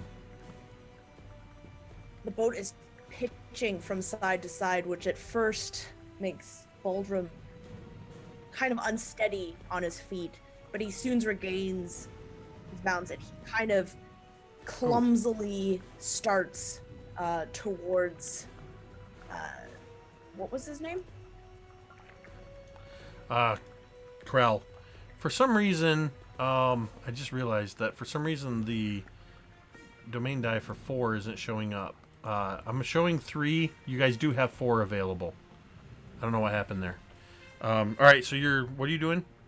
Stumbling towards Krell. All right. And he almost looks like he's going to trip, but instead he uses that momentum to reach into his pocket again and bring out this staff that he expands. And he uses the momentum of the ship to make these loose movements to try and hit Krell. All right. That's an 18. That's an 18. You just managed to strike. Krell is looking at you, seeming to almost... You look like you're staggering against the movement of the ship on the sea, like you have land legs, and he looks at you with a momentary disgust before you do what? So what he also does is he takes the spear and he hits him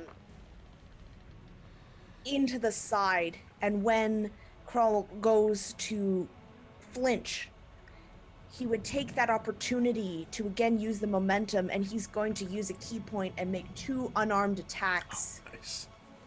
Which he just kind of hits him upside the head, and is going to try and push him like back, but just squarely in the chest. And that's a 19 and a 12. So the 19 will hit. So go ahead and roll damage for the initial hit, and then that secondary hit.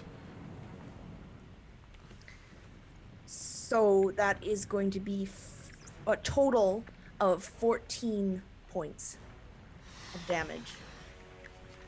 So you strike him with this staff, and then you follow up. What is your unarmed strike? Is it a punch? Is it a kick? Is it a headbutt? What is it? Well, he would kind of use the back of his hand / his knuckles to hit him upside the head as he kind of went down from the hit with the spear. And as you strike...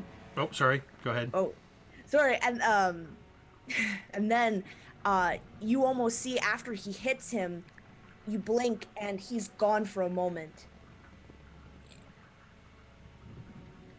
But you see he moves so quickly. He moves 45, he moves all the way back. Because he has a 45 movement speed.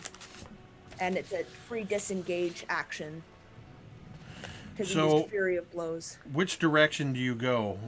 Based on the way the attack's going, you can go all the way to the port, the starboard, or the stern.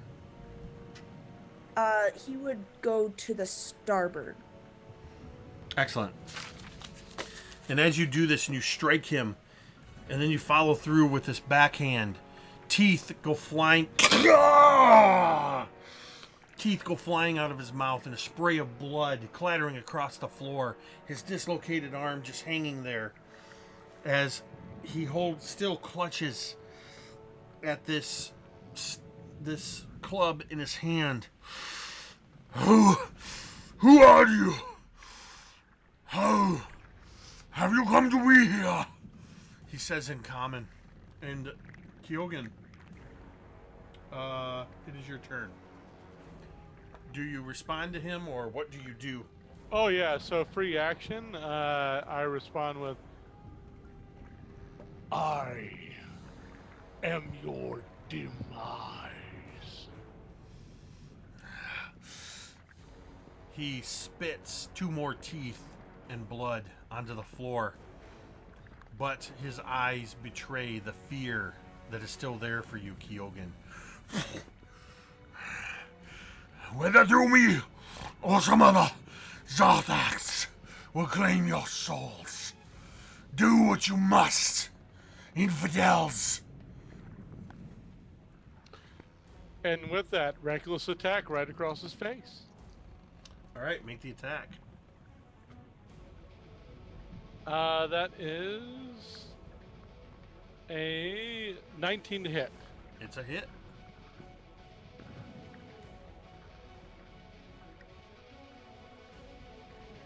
It's 11 bludgeoning.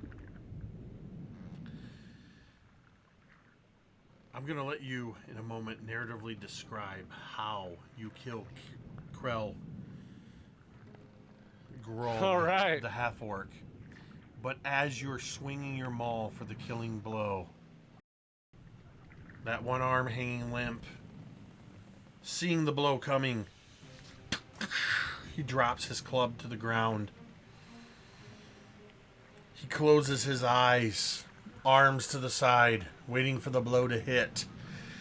And you just hear the blood bubbling from his mouth.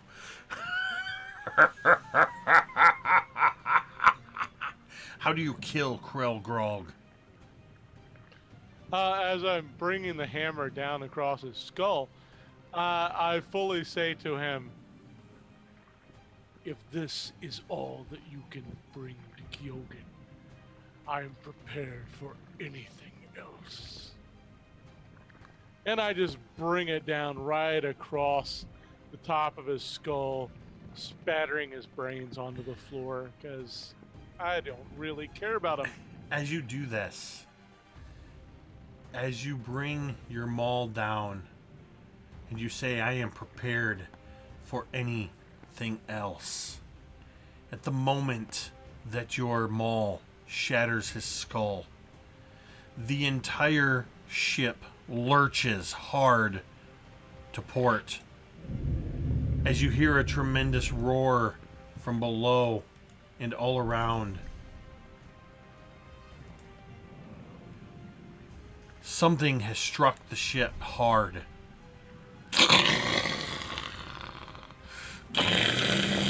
Shaking violently.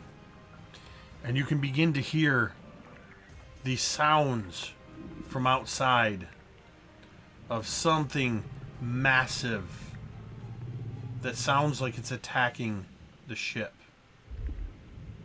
And you still have not found what you're looking for. As the whip, the spectral whip, kind of, and Taryssia at your feet, a silver medallion with an iridescent green feather. Sorry, that's quite loud. Crash, just imagine the monsters roaring. This clatters to the ground at your feet, Taryssia. What would you guys like to do? As thrilling as that was, we need to move. You know Tibbus from before Kyogen broke into this room, before Taryssia heard Krell chanting to this Tharnax. You were already starting to take a look at this grate that led down to further below. And there's one more door that you haven't checked in this entire area. Plus, Baldrom, you can kind of see to the stern in the middle of the room that you're in, there is also a door. So you've got the grate leading down, the door to the stern, or the other room, which you can actually surmise from the other rooms is probably another smashed crew quarters. What would you like to do? We're running out of time, friends. Let's split up. Because that always ends well. I've read a book or two, and things never really go well for the... We've got to hurry. We've got to hurry. I I don't want water. I don't want the water. Something strikes the ship again. Muffled in the water, you hear a sound. Water begins to pour in through cracks in the hull of the ship. Kyogen charges up to the main deck and screams back to the party, find the chest. Wait, did Kyogen just ran up? Yogan totally Leroy Jenkins this mofo. Alas, poor I Yogan. am ready. So you run up, Kyogen. You sprint up through, over dead spiders, through webs, back up through that room, out, crashing out onto the deck. The water all around the ship is churning. The ship is now listing 45 degrees to port. It's getting difficult to hold your balance on the deck. And I need everybody to make a dexterity save. Is this something that I can see? All you can see is that the sea is frothing all around. Because I get advantage on dexterity saving throws if it's something I can see. You cannot see whatever is. I mean, this Okay. what this is the ship has listed hard to starboard or hard to port, and you're just trying to keep your footing on a very steep angle. Doesn't matter. 21. You hold your footing as the sea churns around you. Baldrom, 13. you are knocked off your feet, sent sprawling across this room, sliding across the wooden floor, sliding through what, now that that Krell is dead, you can see the bones littering the floor as you slide through the bones and crash into the port wall, taking 4 points of bludgeoning damage. Tibbus. I rolled a 20. Tibbus, you managed to. You're so low to such a low profile. You just kind of brace yourself, and you just roll with the ship. Taryssia. 14. You're almost able to roll with the ship as it starts to list more, and then there's and it catches you off balance. You don't take any damage, but you are also knocked prone. Water is spilling in to this room through cracks in the hull. Everybody, give me a perception check.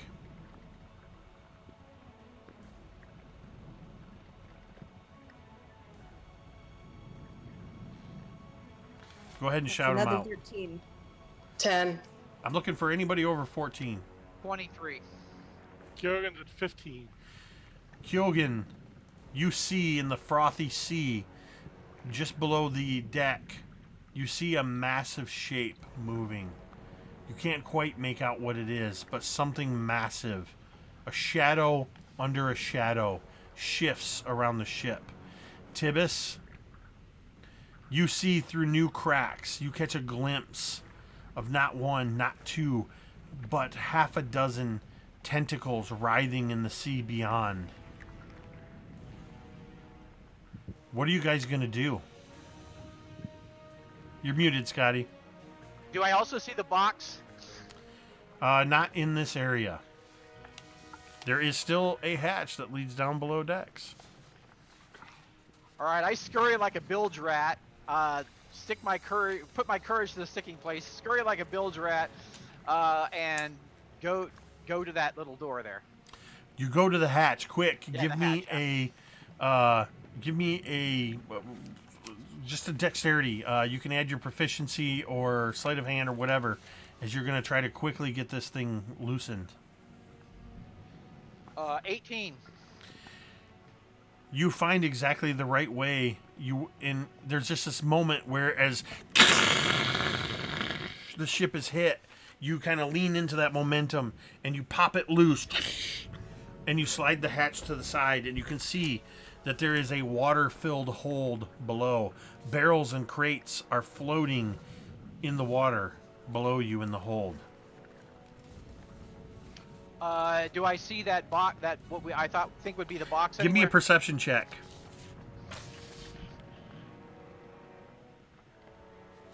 20. Yes! Floating amongst the debris, it takes you a moment, and then it kind of shifts into the light a little bit. You see a crate that is about 4 feet on a side, and emblazoned, burned into the old wood, is a large letter A, just Okay. as Albrecht described. Okay, so essentially, I still have my action left because I used fast hands, which is a bonus action to do things like sleight of hand or open locks or whatever. Okay, right? Yeah. Okay, cool. And yeah, I got really good at that. I got really fast because in my old job of toy making, there was a large fat man that worked, that was kind of the slave driver in my shop, and I had to get these toys out, you know, because there was this holiday coming. I had to get these toys out, so I got really good at this kind of stuff. I was really fast. You guys are back up Okay. to 6 domain dice, thanks to our friend Chameleon Fam, who's just loving the show. So How about an inspiration? sure, we'll throw that in there too. All right. Well, he cool. did work for Santa. I mean, you gotta. Who said Santa? I just said a large fat man. Okay. Okay, so I know I have my one last thing that is like can save me. Okay, there's this one last thing that my one last little trick that's gonna save me. I've got to put my trust in that one last thing. So I jump into this water. I'm terrified, but I do it. Well, I got to get the money, right? I gotta clear my name from this, you know, with the toy thing that happened to me, and I gotta get money to clear this, right? So I gotta do this. So I jump into the water and grab for the box. Do I get it? It's 4-foot cube. You are A 4-foot cube? You are clinging to it like a 1980s suction cup Garfield stuck in the back of a woody side paneled station wagon window. You're just clinging to this thing, now bobbing and floating in the water in the hold. Okay, so I'm gonna hang on to it for dear life. Try to keep my head above the water and survive this crazy thing that I'm in. So that's what I'm doing. Tibbus, there's a crash from the starboard side, excuse me, from the port side. A tremendous crashing of wood as the hull of the ship splinters inward. And a dark shape emerges through the hole, swimming. You see a thick, large gray fin cutting the water towards you as a giant shark and attempts to bite at you with, holy crap. That's never good. That's a 21 to hit. Okay, I'm using a domain dice. I'm gonna make you re-roll. Yeah, second that one. Yep, we just got a couple of extra domains. Yeah! So I Thank love you, it. comedian. I love it when I'm rolling my Hatcon D20 re-roll. That is now a 13 to hit. Ooh, Does that that's hit not you? my AC. That's above or below? Below. You're just as this thing comes in, the force of the shark coming through pushes you, holding to this crate, just out of the way. You hear the slam of this giant shark as it just misses you. Anybody looking down below would see this. What are you guys gonna do? I'm like, get to the deck! I'm not even rolling for initiative at this point. It's whoever calls out what they're doing. Am I close to the grate opening? Sure. All right, I'm gonna try and basically like shoot my arrow to splinter the crate, but also have it so he can grab onto something. You're shooting at the crate. Yeah. Fire. Okay. And that's gonna be an 18. Your arrow slams into the crate. Tibbus, as you're holding onto this thing bobbing, an arrow just suddenly right in front of you. A big chunk of the wood splinters. And in front of your face in this opening as the arrow falls away, floating away into the churning waters, you see this bluish, shimmering, metallic box inside the crate. This has to be, and you can see just the edge of another letter A on this metallic box. This has to be the thing that Albrecht was looking for. What are you guys going to do? Kyogen, Baldrom. This is it! Yeah, so Kyogen is standing there on the deck, maul in hand, looking out towards wherever the shadow is in the water, and he screams out, "Beast of the sea, come!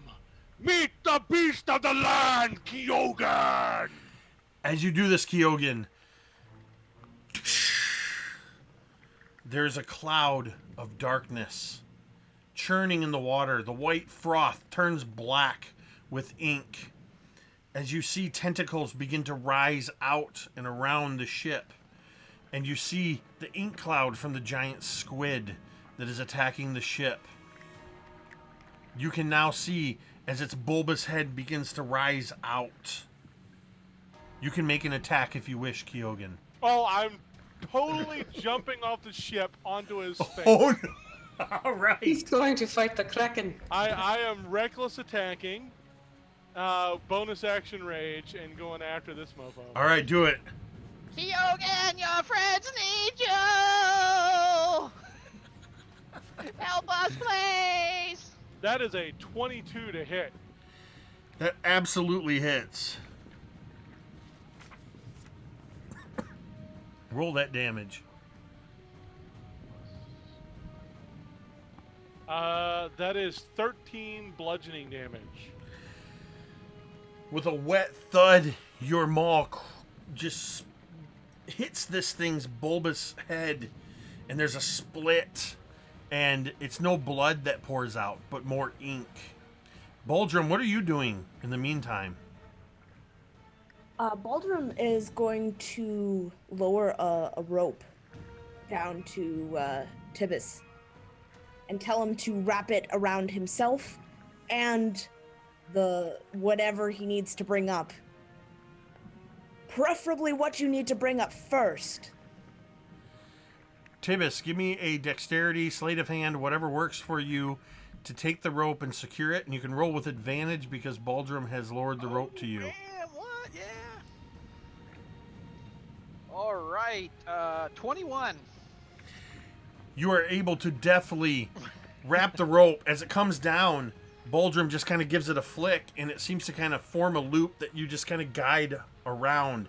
You quickly tie the appropriate knot to secure it around this crate. As you do so, the shark lunges at you again. And that is going to be 23 to hit. Ooh, domain dice. All right, I don't know why the number 4 domain die is not working. There's 3 there. You guys have 4. I'm re-rolling. That is a critical hit. Oh, no! So, Ouch. this could be Tibbus's last stand. Oh my gosh, that is automatic max damage. This could be the end. So I'm not going to tell you yet what that is. So I've got one number, and I'm going to roll not 1, not 2, but 3 of these damage dice. We're looking at 7 on the dice total on 3d10, which means, Tibbus, you take 43 points of piercing damage. What is your max hit points? That is way over. I'm 26. It's not quite double, so you're not dead. Oh, okay.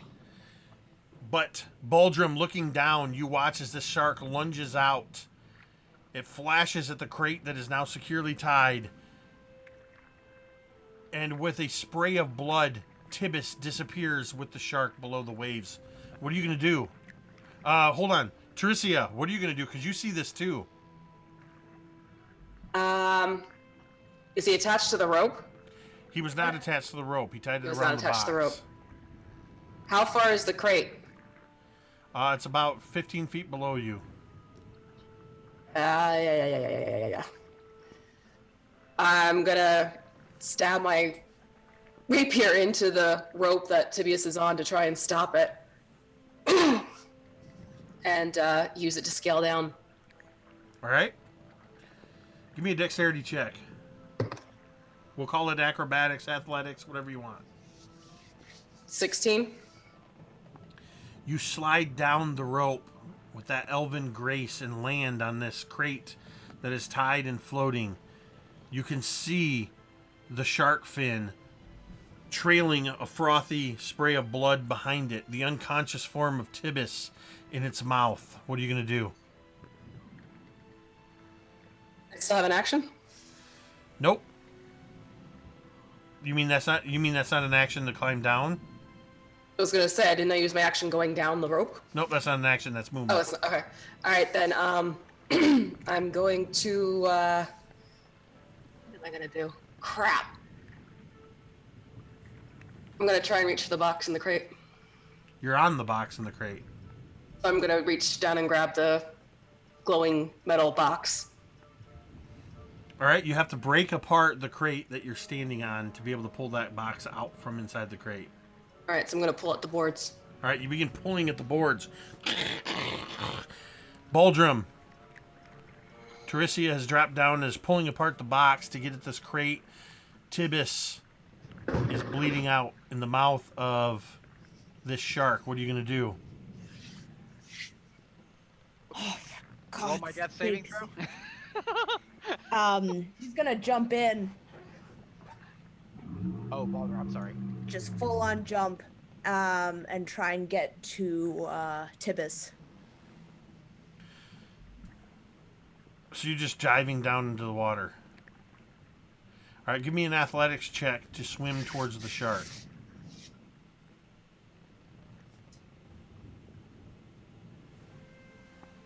Oh, athletics. Remember, you actually have 4, not 3 domain dice. That's a 17 for me. You begin swimming and you're able to reach out and grab hold of the fin of the shark. Tibbus, give me a death saving throw.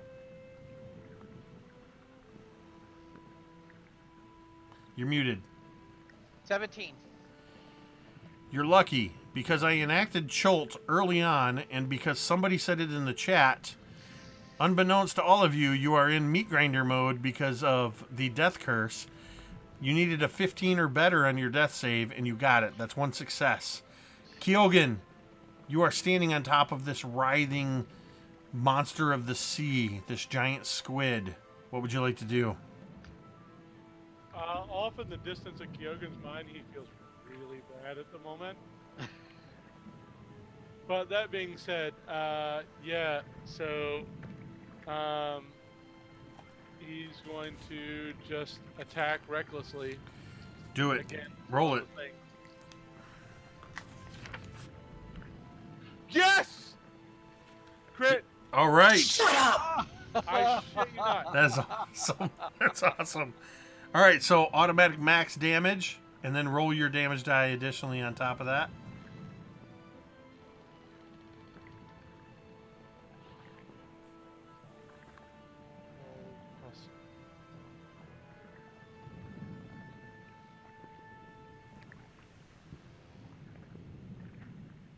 It's 28 bludgeoning damage. Kyogen, describe how you kill the squid, followed by what you're going to do as its dead carcass begins to sink below the sea that you are standing on it. Yeah. So I bring the maul down into the squid's eyeball, and as I feel the crunch of the ocular lens collapse, I feel this moment that this is the time that Kyogen has to save his allies, and I push the end of the maul directly into its brain as the ink disperses for the final time, its body going limp into the sea, and I'm going to attempt an athletics check to swim back to the boat. Excellent. That's 18 to make it back to the boat. You are able to get to the edge of the boat. It's lurching in the frothing waves of the death throes of this giant squid, and as you reach for it, it sort of drops into an ebb of a wave. You grab the railing, and then as the wave surges, you are pulled up and launched up onto the deck, back onto the main deck of the ship. Down below, Taryssia, you break apart this crate, and you can now see the smaller, only 2-foot square, kind of bluish, shimmering metal cube. and you were easily able to pull it free. What are you going to do? I'm going to wrap the rope around it and bellow up, pull. I'm sorry, what was that last part? And have it, I'm going to scream, start pulling. Nobody is above you to pull. No one's above me. Oh, that's right, you jumped in. Tibbus is in the mouth of the shark. Crap! Baldrom Right. is currently being dragged through the water, holding onto the fin. So right. you can attempt to climb up the rope. I'll climb up the rope then. Give me an athletics check. That is going to be a 17. You are able to clamber up the rope, and you get up to the top. Nobody is there. Everybody is down below. Kyogen, nobody has a clue where he is. What are you going to do? That was your movement. You still have an action. I'm going to pull the box up. You begin pulling the box up. It's going to take you a minute. The box is heavy. Give me a strength check. 20. The box is not heavy for you. You seem to expertly use the heaving to and fro of the ship to know exactly when to pull. That is going to expend the least amount of effort. Baldrom, you're holding on to the fin of this shark. What are you going to do? Tibbus is in its mouth, bloody, frothy water spewing around you. What are you going to do, Baldrom? Baldrom is going to try and pull his way up along the fin of the shark and just try and like pull himself up towards the mouth if possible. Give me an athletics check.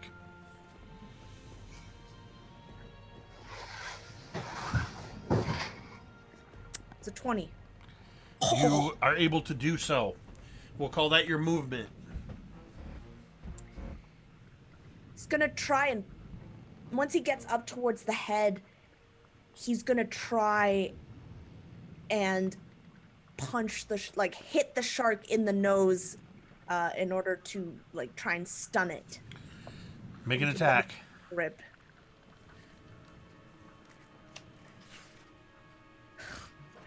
Can I use a domain dice? Absolutely. So I'm not going to move them. You were at 4, you're now at 3 because for some reason the Okay. 4 is broken. Let's try this again. It's a 15. Your punch successfully lands on the shark's nose. Roll damage. And if you're going to do anything else, do that. A 4. He's just hoping that would be enough.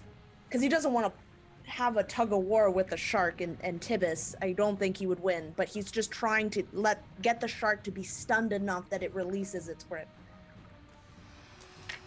I'm going to make a constitution save on the shark. With a +5 constitution and a 5 on the die, it's only a 10. As you hit it in the nose, Tibbus, in a froth of bloody spray, floats away from the mouth of the shark. Tibbus, give me a death saving throw. You're muted. Oh, sorry. Okay, here we go. So Tibbus is floating. He's floating in the ether. He's floating toward the gates of death. Like get death. Death is bellowing him to come towards it. It's calling to me. I'm floating closer, but I'm fighting. No, I don't want. I'm not ready. I have things to do. I don't want to go yet. And so my first save, I managed to hold back death for just that little moment. And now death is beckoning me closer for my final reward or punishment wherever I'm going. So let's see what happens. Oh, 9. You feel yourself drawn closer towards death's grasp. I absolutely love, and I'm going to give you an inspiration for that. I absolutely love that you narrated all of that before you rolled the die. Thanks. So, yes, take an inspiration point for that. But you are now sitting at 1 success and 1 failure on your death saves. And you sense beyond death that there is some greater force pulling you, trying to separate your soul from your body. As Taryssia... No, wait, Kyogen, you're on the deck of the ship. What are you going to do? You've killed the giant squid, but you can feel something... The ship is still breaking apart. It's sinking. Can I see this all going on through the grating at the top deck? You know what? You can. The ship is starting to break apart. The timbers are cracking, and you can see through gaps through both decks. Right. Spiders are scurrying up and around. And So I see him kind of flailing in the water, really effed up. And I'm going to jump down through the grating and try to use my ASMR ability to heal him. As I burst through the grating down towards the water to touch him, to heal him. So this is awesome because you have 2 levels that you're trying to break through. Well, actually, no, because the second one's open. Yeah. I want an athletics check to see how you are able to maneuver yourself towards Tibbus. Okay. 3 domain dice remain. I'm going to use a domain die on this. Because that was a 1. No. Hold on. Yes. Okay. So that's a 22. Thank you, Chameleon. You leap into the air, and I imagine you just kind of putting yourself like arms at your side or maybe arms up as you just break through this grate. You fall through the next deck, right through the open hole. Baldrom and Taryssia, you see this. Taryssia, you're standing there hauling up this box as suddenly Kyogen's massive form slips past you. Baldrom, there's a splash in the water as you're still being pulled along with the shark. But the splash happens right next to Tibbus. Kyogen, you come up in a sputter of water, and you are able to use your ability to do whatever you're going to do. So yeah, I heal him for 3 hit points. Tibbus, whatever was pulling you toward it, whatever this ominous force that was dragging your soul, trying to separate it from your body, you suddenly feel your soul slam back to your body. You feel yourself yanked from the grasp of death, and with a gasp, you find yourself floating in the bloody, frothy water in the arms of Kyogen, the Asimur barbarian who has just revived you. Yeah, I pull his head above the water and I said, "Breathe free, my friend, and fight!" As this happens, Baldrom, still engaged with the shark, what are you going to do?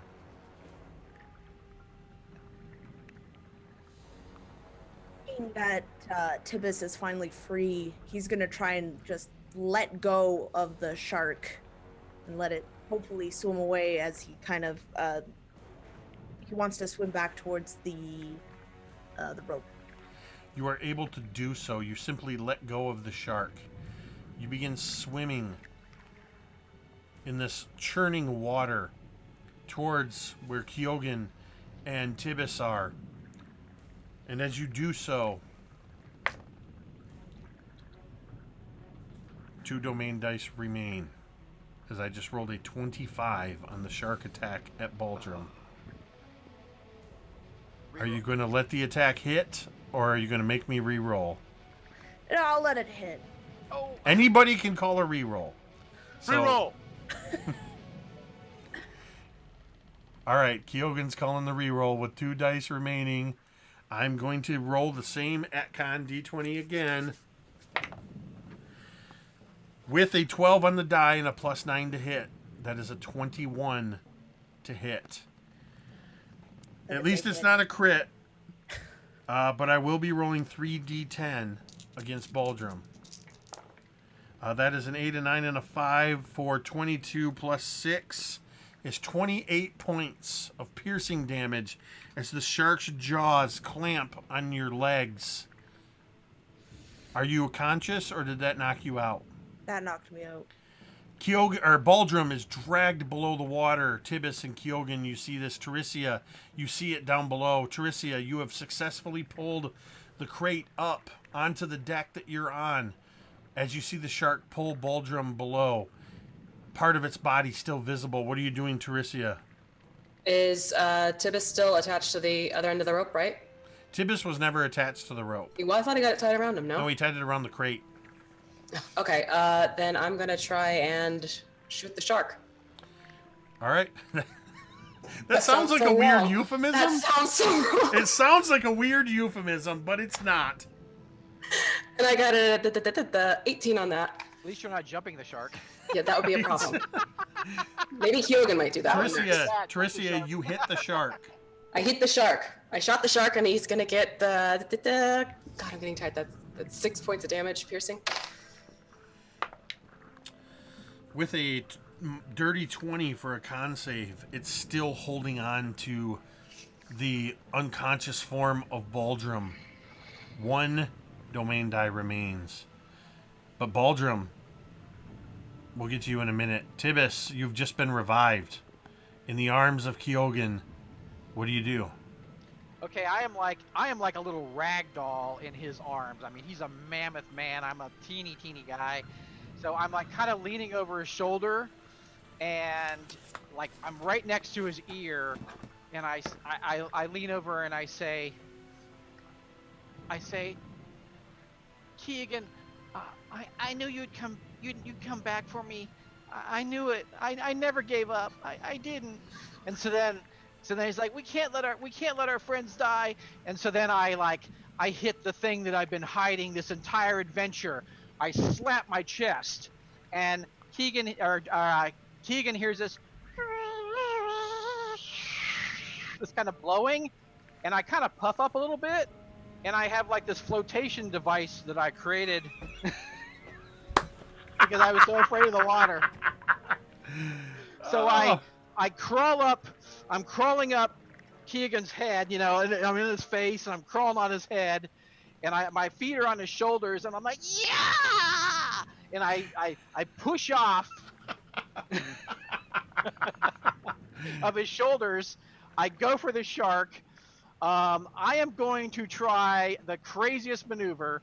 I am going to try to hang on to either our friend Baldrom or the shark, and I'm going to pop a healing potion and shove it down her and pour it, on all this crazy commotion. Just like get it in her mouth and just pour it down her throat. That's what I'm doing. What do I need to Okay, roll? 1 domain die remains. Okay. You also have like 2 or 3 inspiration dies.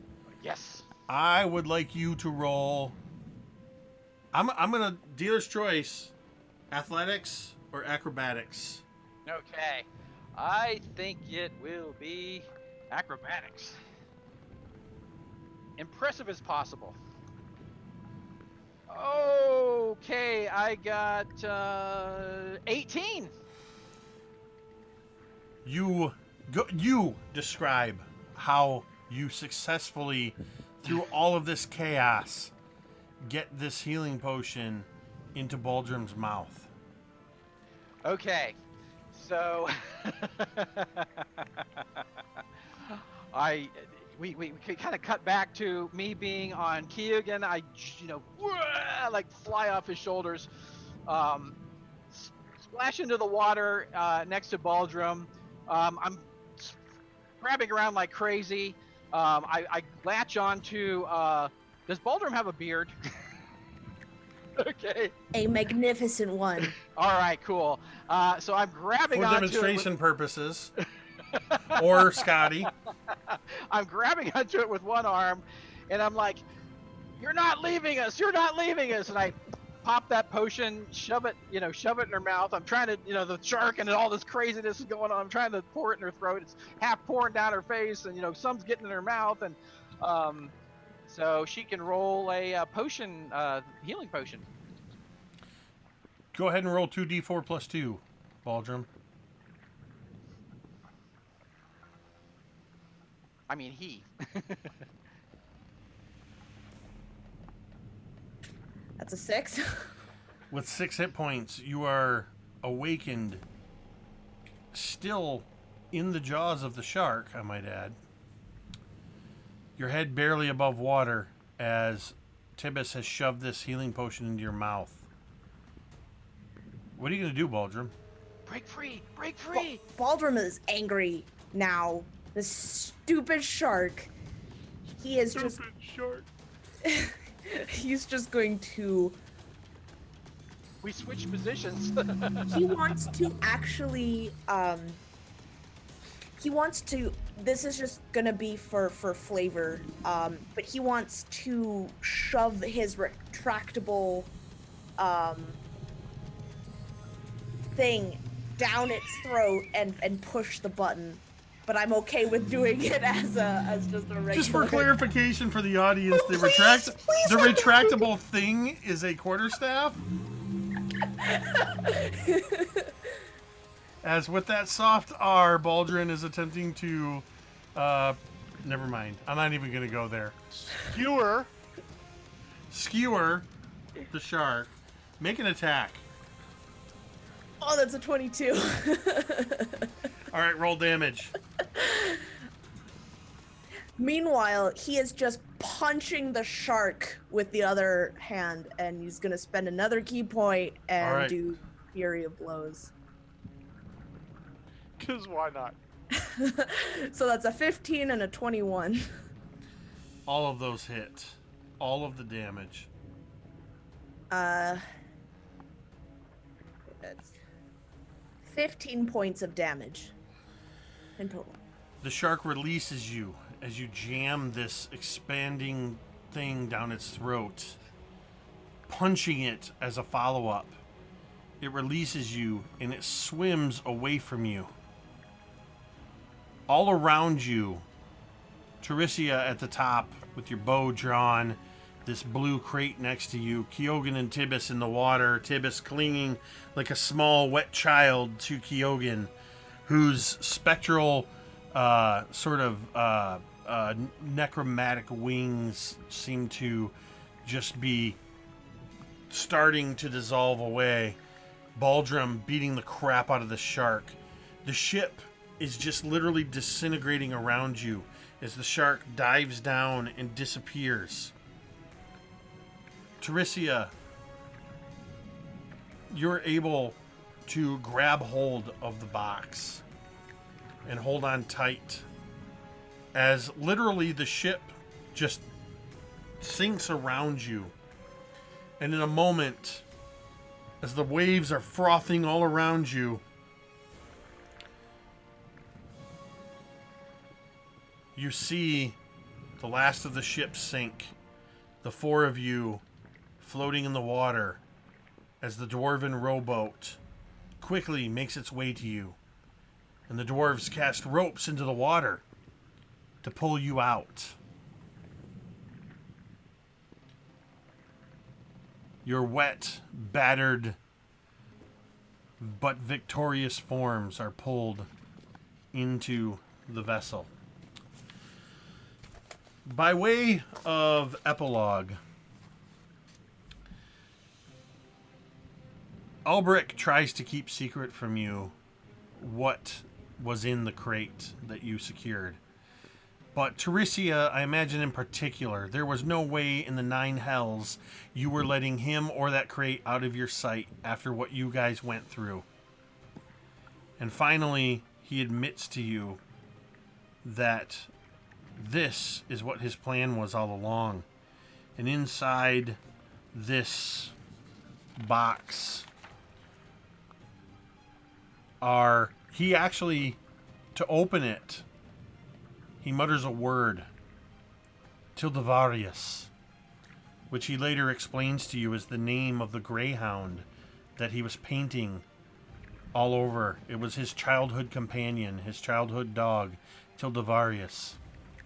Inside the crate is a plus, well, you can tell this is 3rd edition, a +5 Cloak of Resistance. 3 figurines of wondrous power, a bronze griffin, an ebony fly, a marble elephant. These very rare and powerful magical items Ulbrich intends to sell to bring back his once powerful mercantile business. he agrees to give you a perpetual discount at all of his shops and through all of his goods for the rest of your adventuring career of 50% off. And as a way of ending this one-shot adventure, I'm going to go around to each of you and have you give us the 1980s movie text over screen. Tibbus. What did Tibbus go on to do throughout his life after this adventure? Well, to back up a little bit, when we got on the boat, Tibbus looked at everybody and said, "Well, that wasn't so bad, was it?"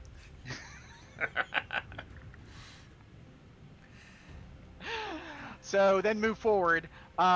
He says, "Yes, I am going to use this money. I need to clear my name. I was shamed in my toy making business, and now my family can reclaim the fame we once had. Now the Kringles will be remembered as the best toy makers ever in the world." Who called that one? Huh? Very well done. So he just takes the money and goes on to have a happy life, and yeah, it's just a happy ending for Tibbus. What about Baldrom, the drunken dwarf monk? After his close encounter with death, Baldrom decided that he learned about what's important in life. So he moved to Chult, and he can be found at whichever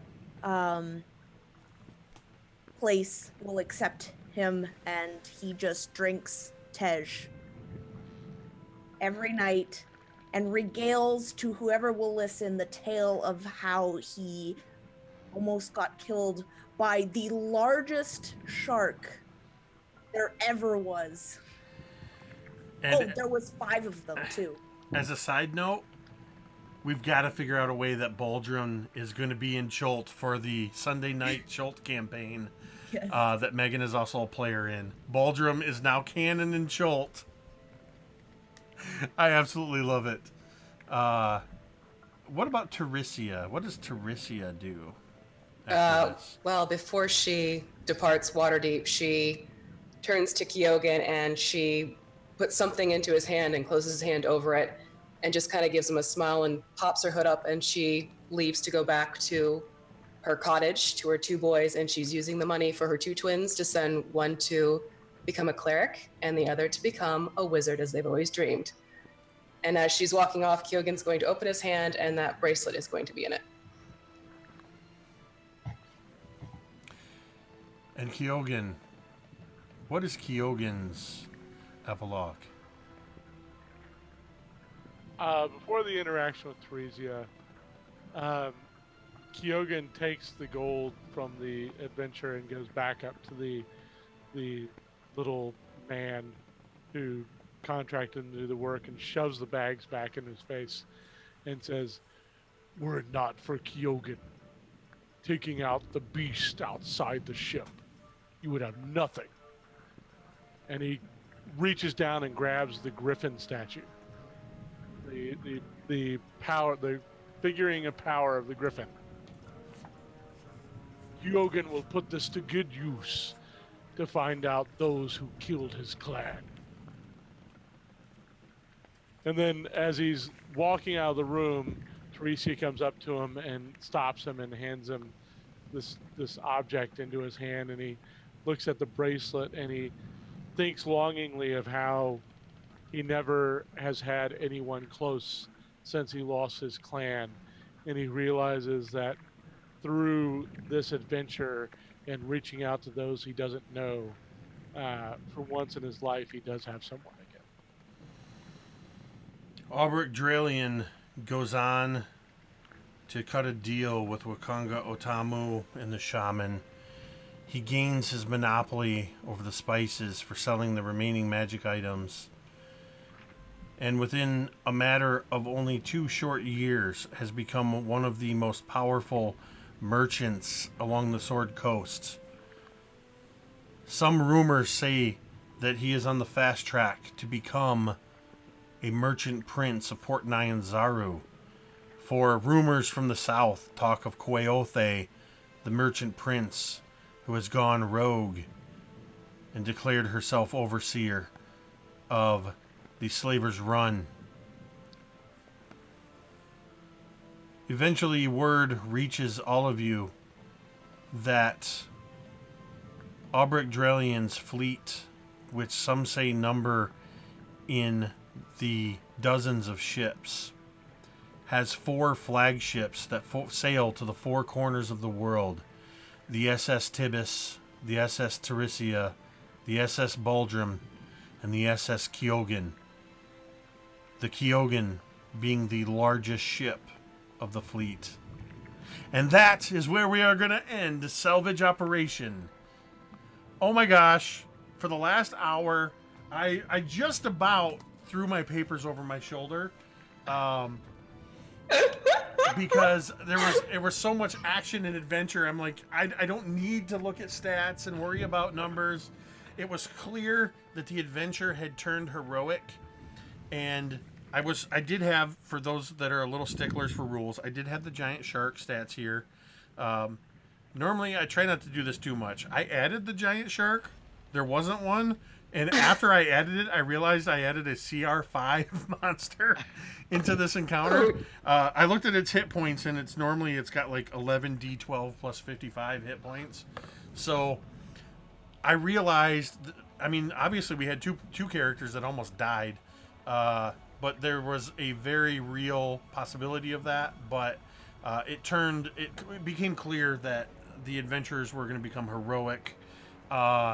The dice were not favorable, but the domain dice were, thanks to Chameleon Fam, as well as Castle Mac Lydia, who between the two of them, I think gave you guys something like 10 total dice. Yeah. Yes. You guys cleaned up on that. You saved us. I gotta say, this was so much fun from my perspective. Just being able to I've never reached that point in an adventure where I literally, the only reason, because of I needed to know what the treasures were in the box, I almost just tossed these over my shoulder like, okay, we've gone off the deep end, pun intended. This is just a blast. We were still using the dice rolls. Jay, I'm so glad you could make it for this fill-in one shot while Jeremy isn't here. And my lord, my friend, we need to play together some more. It was a blast having you at the table.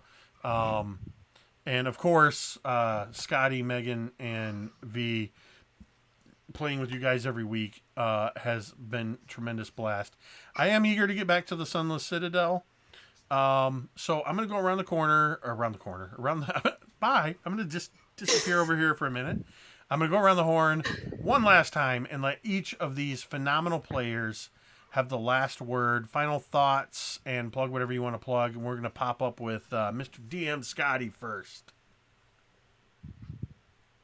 You're muted, my friend. When I heard that Jason was going to be the Goliath type character, I was like, oh, I need to be like the total opposite, be like just this little puny character. I just thought that'd be fun. And I was kind of stuck on like what should his background be? I was kind of going through some stuff and it wasn't clicking for me, And then you're kind of thinking about your character, and then you have that kind of eureka moment where it's like, oh, I'll make him a toy maker. That'll be a fun little RP thing. And I'll make him afraid of water, which I thought would be kind of fun, for the adventure. But yeah, that's what I came up with. So I was just, it was just really fun to play, and it was really interesting being on the ship, with the kind of situation, and it's not like a normal dungeon where it's set, it's literally set in stone, and you're just going through these stone halls. and it pretty much doesn't change. But like on a ship, it's breaking up, and water's coming in, and you don't know what's going to happen. So I mean, I thought it was funny. We got all this alchemical fire. It's like, who's going to use alchemical fire on this ship? It's like, I hope we're not that dumb, but it's like, so yeah, it was just a lot of fun. And yeah, I was just, and thanks for letting us be, epic at the end there. It was just a lot of fun to, do this crazy stuff to try to save everybody. So we made it out. I don't know how we did it. But we did. So. All right, Megan. This was so much fun. I love one-shots because either you find out very early on whether they're going to work or whether they're not going to work. And this, you knew right from the beginning that it was going to be an awesome ride, awesome players, awesome DM. So it was fantastic. I had so much fun, and I got to punch a shark, which on my bucket list of stuff I wanted to do. In the comments, what you said was you punched a shark for a discount. I love that. I feel like that should be a shirt. I punched a shark for a discount. Oh man, thanks. V. Well, this was an absolute blast, and she got to punch a shark. I got to shoot the shark. That's just so damn cool. But this is the second one shot I've actually been in with Scotty involved where I didn't die. So that's kind of fun. But no, I had an awesome time. This was great. It was wonderful and much needed because, been on solo mode all week. So this has been like my adult time. Ironic that your adult time is playing make-believe with other adults, but hey. Why not? That's what it we do. All works. That's what we do. Hey, V, I have a question for you. Yeah. So at the end, your story there, your two brothers were they brothers or siblings? My two children. They're twin brothers. Children. Okay. Are they the characters that your sons are playing? Yep. And one's a cleric and one's a wizard. That's okay, awesome. Cool. I love that. Yeah. Awesome. So it kind of worked out nicely with that one. But yeah, big announcement. Scotty and I are going to be at Mace November 9th through 11th in Charlotte, North Carolina. And Jay is also going to be there as well. So we're going to be there from Friday through Sunday. So please just come on by, say hello. There's really cool things planned. There's an online game that we're going to hopefully be doing. That all depends on the network at the hotel. But there's also going to be Scotty doing a couple games. Wylock is also doing a game. I'm doing a couple mini painting classes, so please come and see us, and we'll be very happy to say hi to you. So that's my plug for the end of the night. I really, really wanted to be able to say that I was going to be there, but after this week, and I just got the estimate on more car repairs, so there will not be a trip to the Carolinas this fall for me, unfortunately. However, as V said, you'll be able to see Jay and Scotty, Wylock, V, and many others there. So a huge thank you to Jay, who was invited to watch The Sunless Citadel by V, and immediately just came out as a super fan, rivaling our friend the Karma Chameleon there on the Twitch side. Chameleon's got holding down the fort on YouTube. Jason's holding down the fort on the Twitch side. So when we knew that we were going to run this one shot to fill for Jeremy being gone, there was no question that I needed to invite Jason to be a part of this. So, sir, thank you so much for being a part of this. Give us your final thoughts and plug whatever you got to plug. Yeah, man, it's been an absolute blast. Like, I watching you guys last couple weeks and just wanting to be a part of it. You guys are amazing role players, and that's what kind of pulled me into it, is that it's more role play versus role play. So, and that's what's really important to me as a player and as a DM. As always, like I said, you guys can catch me on Twitter at JasonTDNDDM. I will be at Mace. But yeah, man, I'm just excited for the opportunity, and hopefully for many more opportunities. This was my first live stream, so yeah, you got my first time, Jake. All right, I actually meant to ask you that earlier in the week, so that's exciting. Yeah, it was definitely my first time, but hopefully not my last. No, you've actually, between being a super fan and having been on the show, being in the game, playing with us, you've earned the right as a repeat. I would absolutely love, and I'm sure all of us, I speak for all of us when I say would love to be able to play with you again. I'm actually curious. I kind of want to play in one of your games.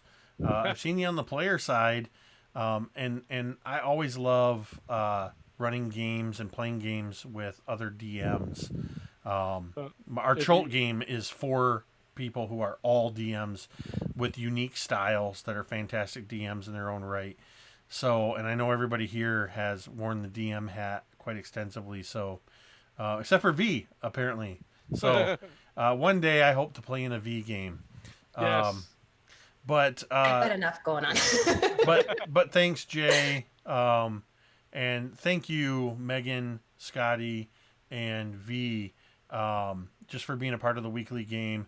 And of course, a huge thank you to the audience, both on YouTube and Twitch.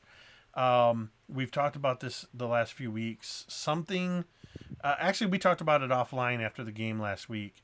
There's something magical that is happening on Thursday nights with this group of players, and it's extended. The magic is clearly with Jay as well.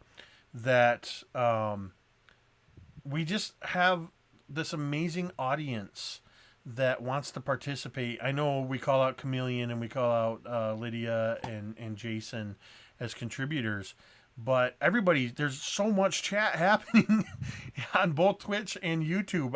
I wish I could participate more in the chat, but it's a huge thank you to the audience. I mean, I would still do this if we had no people watching, but there's this magical dynamic that's happening on this particular game every Thursday between the players and myself and the audience that you don't see that often, and we all love it. It's just this incredible thing. So from the bottom of my heart, thank you to everybody who's tuning in to watch this, or if you're watching this on the VODs. Thank you, Scotty, Megan, V, and Jay for being a part of this. And of course, thank you to Jeremy in his own game. He was here briefly at the beginning of the game. Yeah, so be sure to check out everybody on their respective YouTube channels, theDMsCraft, the Crafting Muse, Dice on Ice. Jay, I don't know if you have a YouTube. Not yet. I will. Not yet. But also on Twitter, the DMsCraft, the Crafting Muse, Dice on Ice, MTD Jake, and at Jason T, D&D DM, where you can keep up with all of our shenanigans. If you're over on Twitch, be sure to hit that little heart icon to follow the channel. If you have Amazon Prime, guess what? And you link it to Twitch, every month you get a free subscription that you can use for your channel of your choice. Why not Mini Terrain Domain? Help support the channel. And over on the YouTube side, I just noticed today that we've broken the 8,200 subscriber mark.